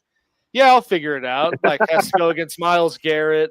Josh, put me on an island against Myles Garrett. And holds his own. Like, doesn't give up any sacks to Myles Garrett. And then at the end of the year, you're like, hey, we traded you to Chicago for a 4th rounder. Next year, not even this year. I wonder if he paints his nails with Caleb next year. Yeah, right. No, but I mean, it made sense for both sides, I think, in the long run. Wish they would have gotten some sort of draft comp for this year, just so you could kind of realize that return a little quicker. But, it is what it is. They still have, I think, 5 picks in the top 4 rounds. So, I mean, there's a lot to work with in this draft. Yes, definitely. Agreed. I mean, the Chiefs did all the things they really needed to do, generally speaking, in free agency. And I agree with you. Now you're almost in a BPA spot, although you may be more of a BPA plus, targeted depth, in terms of lens, kind of where you guys are at, because there's obviously certain positions that you're going to be like, no, I would rather not pick that guy there who's at that spot. Like if you have a guard, for example, and then compare it to like a tight end, and they're basically equally graded, you're probably going to be bringing in the tight end because Kelsey's getting older. Don't fuck with me, Space Beast. So. Don't do that to me. Don't. Just not right now. No, he hurt himself with the pen, so he's not going to be signed. He meant No, that's funny that he said that, because are we going to transition to the Chargers? Yeah, we're going to go Chargers. Yeah, you're up. Okay, because it's kind of funny that Space Beast said the Mike Williams things, because I think it was the last signing the Chargers did in free agency was a cornerback from the Commanders, Benjamin St. Juice or Justice or whatever the hell you call it, whatever his name is. And one of the highlight clips is him getting burned by old man Mike Williams in Pittsburgh. And let's just say the comments from Ian Rappaport when he said the Chargers signed Benjamin St. Juice was like the Commanders being released from prison or something, because they were all in celebration of getting rid of this guy, which I didn't know who this dude was, to be honest with you. But what Minter, I guess Minter will fix him. Like, we're like now as a Charger fan, we're all like 100% confidence this guy can fix anything. Probably not true, but that's we'll see. He hoodwinked the Chiefs and thinking Fulton was good, so there's that. But we'll start the Chargers. Well, what the Chargers said was their first and foremost, most important thing that they want to do is bring back their guys, which I'm assuming is it's a lot of the guys they brought in on 1-year deals the previous year, and some of the guys they deemed. God, man, I need to turn off the chat because this guy. I'm getting confused. I do not want this to be real. Anyways. Don't just stop. Right. Fuck my life. Just keep talking. I'll wink if it's right. So they wanted to bring back. When he signed with the Chargers. Yeah. That's a good one. Yeah. No, look. They brought back their core 4 and linebackers. Denzel Perryman is actually the last remaining San Diego Charger. And people thought when Joey Bosa was gone, there goes San Diego. All the San Diego roots are gone, even though Jim Harbaugh did play quarterback for the San Diego Chargers, for all you youngsters who didn't know.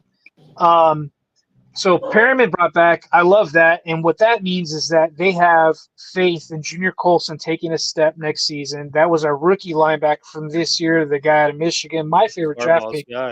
That did not pan out, but he is – I got faith. He'll step up in year 2. Hopefully, fingers crossed, knock on wood, the whole thing. But it looks kind of legit.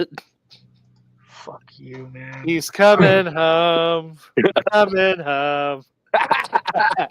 Look. I love Mike Williams' character. He seems like, to me, he reminds me of Antonio Gates, like how they present themselves. They're very chill, very nice guys, but this guy can't stay healthy. And Ben Johnson, our strength trainer, is gonna break this dude. So we'll see. Maybe he doesn't make it out of training camp, and we don't have to deal with me holding my breath every Sunday like I did for Joey Bosa and Mike Williams and Keenan Allen's. Hey, you said you wanted anybody. 1 year, $6 million, up to $6 million. Yeah, this is how damn desperate I am right now, huh? Look, when this show's over, I'll jump for joy. I just can't do it on here. But so as of today, well, actually, that's 13, I believe. That's the 13th signing they've made. But I guess the third biggest for me would have been they brought back Khalil Mack, who for his first time in his career was testing free agency. And I honestly thought he was going to go to Buffalo. I didn't think Joey was. I thought he was going to go to Buffalo, and they actually brought him back. And something that's confusing me because of how free agency's played out for the Chargers is they signed him, I think, for like a 1 year, $18 million deal guaranteed, which, look, dude, like, set the guy, out, let him go out in the sunset, on a get the bag, get some money. He deserves it. But I'm like, what did Just they what tell Spacey him? said. That was a smart move. Huh? That was a smart move to bring him back. No, And 100%. 18 million's not breaking the bank either. No, 10,000%. He was in my top 3 of a guy we needed to bring back. Holy Sorry, guys. shit. I'm sorry, guys. Oh my God. I thought What's happening? that was pretty cool. I like that he had the Lucha Libre mask. That was pretty rad. No, I'm sorry. He's like, get off my network, dude. Dude, was that a different dimension? Like, did that guy just Isn't that the Broncos Spanish channel? Correct. That's awesome. That's awesome. crazy. So they brought back Khalil Mack. That's good. That's going to help with the edge room, Top rope. especially considering we lost Joey Bosa, even though it was time for Joey to leave. Another guy, they brought back the punter. Oh, yeah, big whoop. He can hold the ball for a kicker. And believe me, a lot of people weren't fans of this guy, but they brought him back, and he's got good stats. Confusing one. They brought in the cornerback Dante Jackson from the Pittsburgh Steelers, and this guy, not the best, but when he was in zone coverage, which primarily Jesse Minter runs, the guy had like 5 interceptions last season. The dude was a baller in zone, right? But I got a feeling that he's pretty stiff against man coverage. My least favorite, then bring it back, is Bradley Bozeman. The guy's a walking turnstile. Freaking reminds me of like a pink mole rat. So, but off the field, he's an amazing human. Him and his wife have a great charity. They're amazing people. When it comes to football, I don't care about anything else. So there's that. Another one that's pretty good, when we lost Puna Ford to the Rams, we did not lose his partner, Tier Tart, who was previously with the Tennessee Titans. They signed him back, I believe, on a 1 year, $5.5 million deal.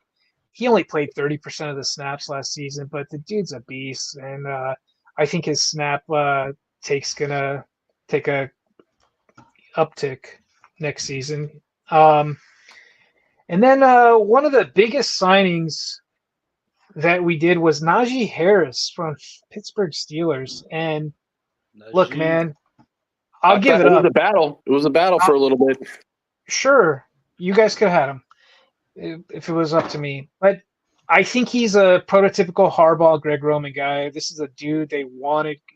Jim Harbaugh recruited the hell out of this guy in 2016, I believe, out of Alabama. Was trying to get him to come to Michigan. Obviously, he didn't. The thing about him is he's a career, 3.9 yards or something. Nothing special. There's some great highlights of him. He's just a guy to me, but he's a durable guy. He is an Iron Man. So you got to give it up for that with him. And I still think they're going to bring another guy in, probably via the draft, but all signs point that fan favorite J.K. Dobbins is probably not coming back, which is going to be upsetting. Sorry, just real quick on this. You realize that there's an entire country between Canada and Mexico, right? Like a really big one. Actually, I got a fact. I'm going to come back at Richie. Go, Richie, go. So, anywho, and to start with, the only Spanish that I know, and this is literally it, is Cinco cervezas, por favor. Cinco, what the hell? Cinco. I didn't even know. Son. Go Cinco. Well, we pronounce it weird here in Canada, so just deal with it. Queen's English, duh. Sure. Four beers. 5 beers, please. Richie, guess what I just learned real quick, guys? I know this is the football show. So you know the 49th parallel, correct? Yes. More Americans live farther north than the majority of Canadians do, because the majority of Canadian population is below that 49th parallel. There's 70% hover in one area, I believe that's Quebec area, and then 50% are below it. And the northern states along the border in the United States, Washington over, actually live farther north than more Canadians do. So I just learned that, and that baffled the bejesus out of me. I don't know if you knew about that or. Well, the way that Canada works is that the west is all level across the border, but then when you get east, the U.S. kind of jets north in that section there, and that's where like New York and like Boston and that kind of stuff is. But your weather over there on the coast, where that population boom is, and there's a huge populace over there, right, is very much mitigated by the ocean and the water that's in that area. So it's way colder in Canada than it is even in those states, just because of where they're physically located. But yeah, there's a massive population that's in that like northern region there, in that kind of like whole section. Wherever it dips down, it like dips down. Yeah. Yeah. All right. Fun fact of the day, kids. All right, moving on. So Najee Harris, and so Jack was kind of hinting at it. I think it was going back and forth between the Raiders and the Chargers, and unfortunately for us, we won. They brought back. We lost Nick Neiman, one of our special team ace linebackers. I can't think of the top of the head where we lost him, but we did bring back Troy Dye, who we got from the Minnesota Vikings last year, and that kind of solidifies that core four of linebackers. And what that signifies to me is that he's going to take that Nick Neiman role next season. Houston. Okay, thank you. And then we brought back Jalen Reagor. He made one spectacular catch against New Orleans Saints, and that's about it. Why they brought him back, it's because Justin Herbert's going to have to start throwing him to himself, apparently. So luckily they got that guy. And then fan favorite, I think we already talked about it, was Denzel Perryman. I'm glad he's back. He's kind of like a Spillane. Don't count on him to cover anybody other than maybe an offensive lineman that's going to do some trick play.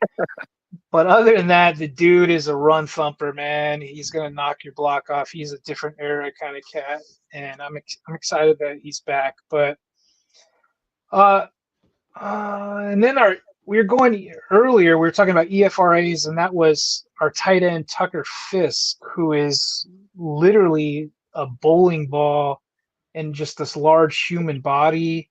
It's really weird. It's like watching a hippopotamus trying to catch a ball. He did it a few times last season. It was kind of like, just like, did that just really happen? And then he rumbles for like 5 yards, and you're just like, oh my God, it's impressive. But they brought him back. I honestly don't know what his role really is. It's like a blocking massive human.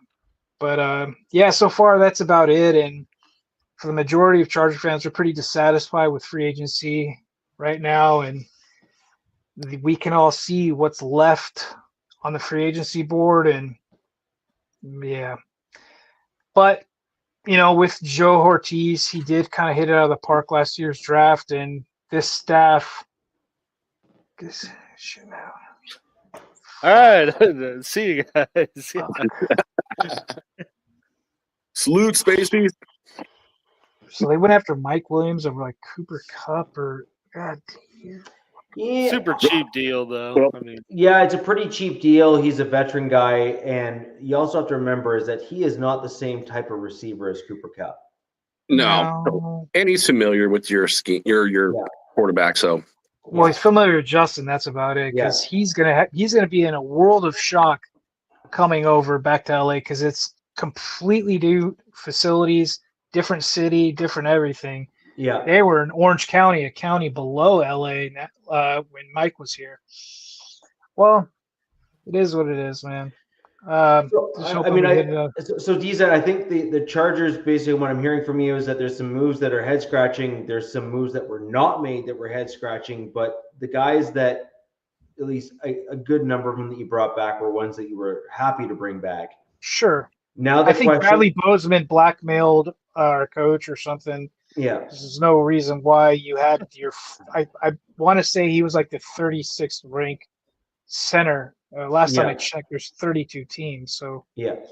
Tell me how that's possible. Yeah, I mean, it's quite possible that the writing's on the wall that this is just like a really bad time to want or need an offensive center, and so I have a funny feeling that seeking to do so in the draft plus maybe free agency next year may be the better way of going about it. Richie, we had $93 million, and the highest paid guy was Khalil Mack for 1 year.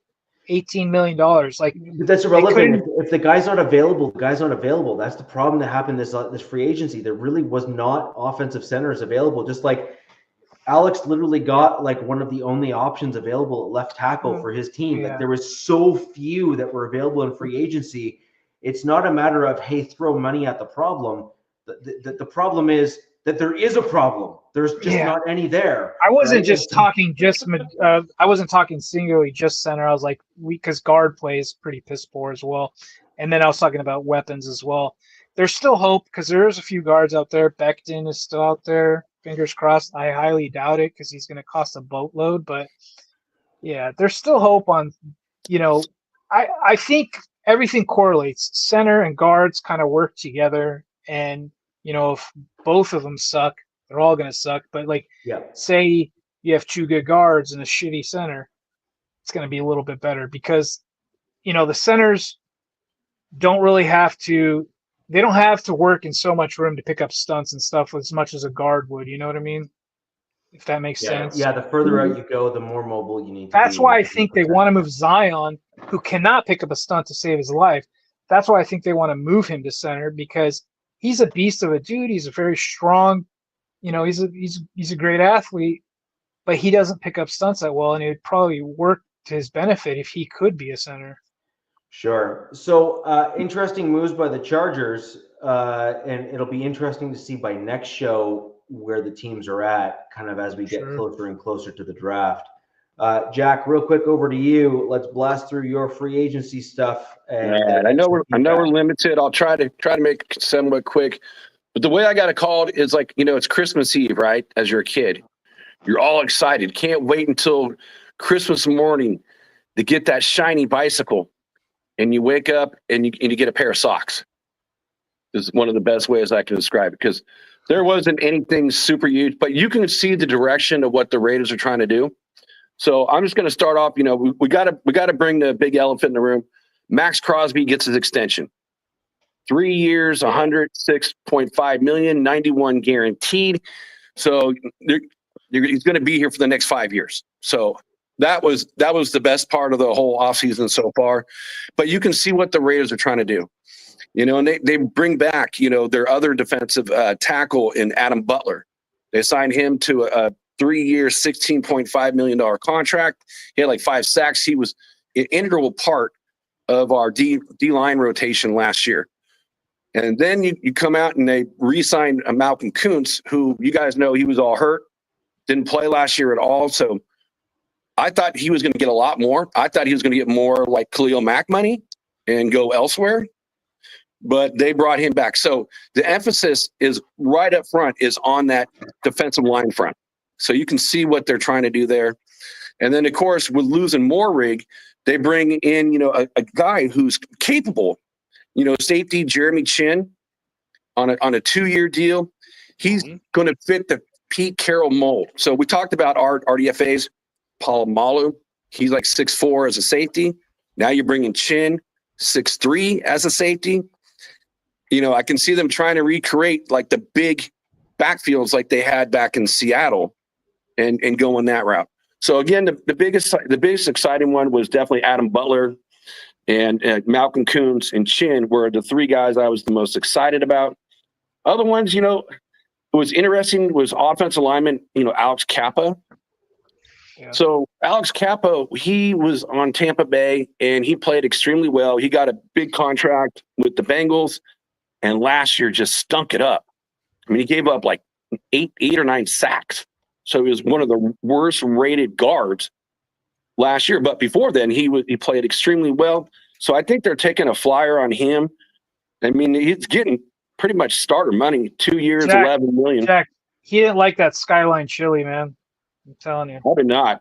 Probably hit him the wrong way. But I think he's an interesting pick. When I first saw that, I was like, wow, that's one of the first guys you pick up. And he was awarded the worst offensive guard. And again, that's what we talked about earlier in the show. You need a better offensive line. So I'm kind of finding it interesting. I think he'll battle with Parham because he's played his whole career at right guard. Parham's a smaller, right guard as a whole. He's only like 290 pounds. And you're going against the guys like Chris Jones, you're going to get pushed back. So he's a little bigger. I think he's about 314. So you're getting a little bit more beef on there. Other ones was kind of interesting. Landon Roberts from Pittsburgh. So Raiders go again for another Pittsburgh linebacker. Spillane they got from Pittsburgh. Now they're going Roberts. He had a down year. He only had like 40 some odd tackles. But 2 years before that, he had over 100 for each season. Before that, he is definitely not a guy you want out in pass coverage. So it's kind of they went with this thing. They're kind of going after guys, get them a little bit cheaper off a down year. Shut up, But Jose. that had some success, over Too time. late, Jose. By the way. Hey, so was he hurt last season? Is that why he had only 40? Do you know? No, I don't know. I mean, I don't know if he was hurt or not I hurt. think Highsmith- Not enough info. I think Highsmith kind of came on. You took can't go more. wrong from a linebacker from Pittsburgh, man. So Yeah, exactly. pretty. Well, I'm hoping, either he lost his job or he got hurt, one of the two. Didn't really have a lot of info on that. The other ones that kind of just rounded off, you got Lonnie Johnson on a 1 year deal, safety, backup, special teamers, nothing more. One that's kind of interesting, from Green Bay is Eric Stokes. He was first round. God, Jesus, come on, man. Why, you like him or dislike him? Dude, I'm a huge fan of Mike. The writing's been all over the wall for years on him. So. Well, it's interesting because they got him for only $4 million. It's like usually. Oh, is it 4, not 6? Okay, so we got even more of a discount. Yeah, 4. Look at it. It says $4 million, and I just find it interesting that this is coming off his rookie contract. Probably just didn't live up to what it was, but I think he'll fill in nicely as a backup because the Raiders still have both their starting cornerbacks. So we are kind of lacking there when we really have Richardson as the next one after that. So just kind of filling depth, and that's pretty much. Again, I know we're up on the time limit, guys, so I tried to speed through it as fast as I could. Oh, I do want to say this: 2 guys I want to see come back are Chason, who's a defensive end. Yeah. They picked him up last year, and he got 5 sacks in like 7 games, and he looked great coming in to filling out, backup defensive end. Jack, let me ask you a question. Starter. Yeah. Have you lost hope in Tyree? I think Tyree is going to be that rotational defensive interior player and that can play. So outside. you think they're gonna kick him in? I think he plays better that way. Huh. Okay, cool. Okay. Yeah, I don't really see him, stand on the outside. They also got Snowden back. So you got Kuntz and Snowden. And if you get Chase on, that's just telling you that Tyree has to move in because we are down 1 defensive tackle in the way of John Jenkins. But the guy's going to be 36 years old. I don't see him coming back. And I think they're going to probably, again, want to go big on the defensive line. So, again, what everyone's saying, Mason Graham, he's there That's at 6. your boy. That's who you That is want. my boy. If he's there, that's who I want. And then go big on the backfield. So I think your guys' biggest loss was Hobbs. I'm glad he's not in this division anymore. he That guy, got paid. yeah, but he was, for you guys, he was your lockdown dude. He is. The only problem with him, when he's on the field, he's stellar. But the problem, his availability is not his best ability because Sure. I think he missed like 7 games last year. Oh, okay. I didn't know that. I didn't realize that. Yeah, and man, he got way overpaid. Yeah, he I got mean, a lot. He I got do know when 16 mil guaranteed. yeah, Where do you go again? I'm sorry, I didn't. Green I didn't Bay. know. Green They Bay. swapped. Oh, okay. Yeah. Okay. So obviously we got the first bit here of free agency done, tampering period, new league year, guys that are going to be released were, guys that are going to be retained are. I do believe that our teams that's all four, will likely see as we near the draft or even just after the draft, you'll see surprise releases from every team. It happens every year where you're kind of shocked about the guy that's either traded on draft day, released just after draft day, whatever the case may be. That kind of bolsters that, major wave post-draft of free agency as well. So that'll be an interesting piece. As we start getting deeper into this kind of like post-free agency piece here, it will be interesting to see other pieces kind of come into play and what roles those guys may play on each of our teams. We'll get into some other details in terms of how our guys that we currently have on our roster fit into the scheme, what roles we think they might play. We'll start getting all into those kind of pieces here. And then, of course, because it wouldn't be a show without it, we'll do a mock draft where we would like, our teams to draft, that kind of stuff as a group. Yeah. We'll get all into that and go that route. So, guys, we obviously have quite a beefy schedule coming up as we start moving down towards that direction for our teams and whatnot. Thank you for all of you who have stayed with us as long as you have. It's been a little longer show today I'm gonna than go cry normal. now, but thanks. Really guys. appreciate it, guys. Mission accomplished. I think DZ has now officially fallen into a proper depression as opposed to a faux depression. No, just kidding. Anyways, Colorado Kool-Aid keeps me going. Let's just, But anyways, I'd like to thank all of you for joining us tonight. It's been a great show. We covered a lot of ground, a lot of stuff to cover, a lot of new guys coming into each of our teams. We can all start digging in and start thinking about how they will work and why they'll work for our different teams. Thank you all for joining. Where the West Side is the best side, and we'll see you next week. Peace. Fast lane when I pass in the street, bag of money in the passenger seat. Tempo's been asking for me on the road from the west to the east. Way up, I might never come down, cause the coast racking up the flame out. So high, I might never come down, so what, this is my lifestyle. Wait a minute.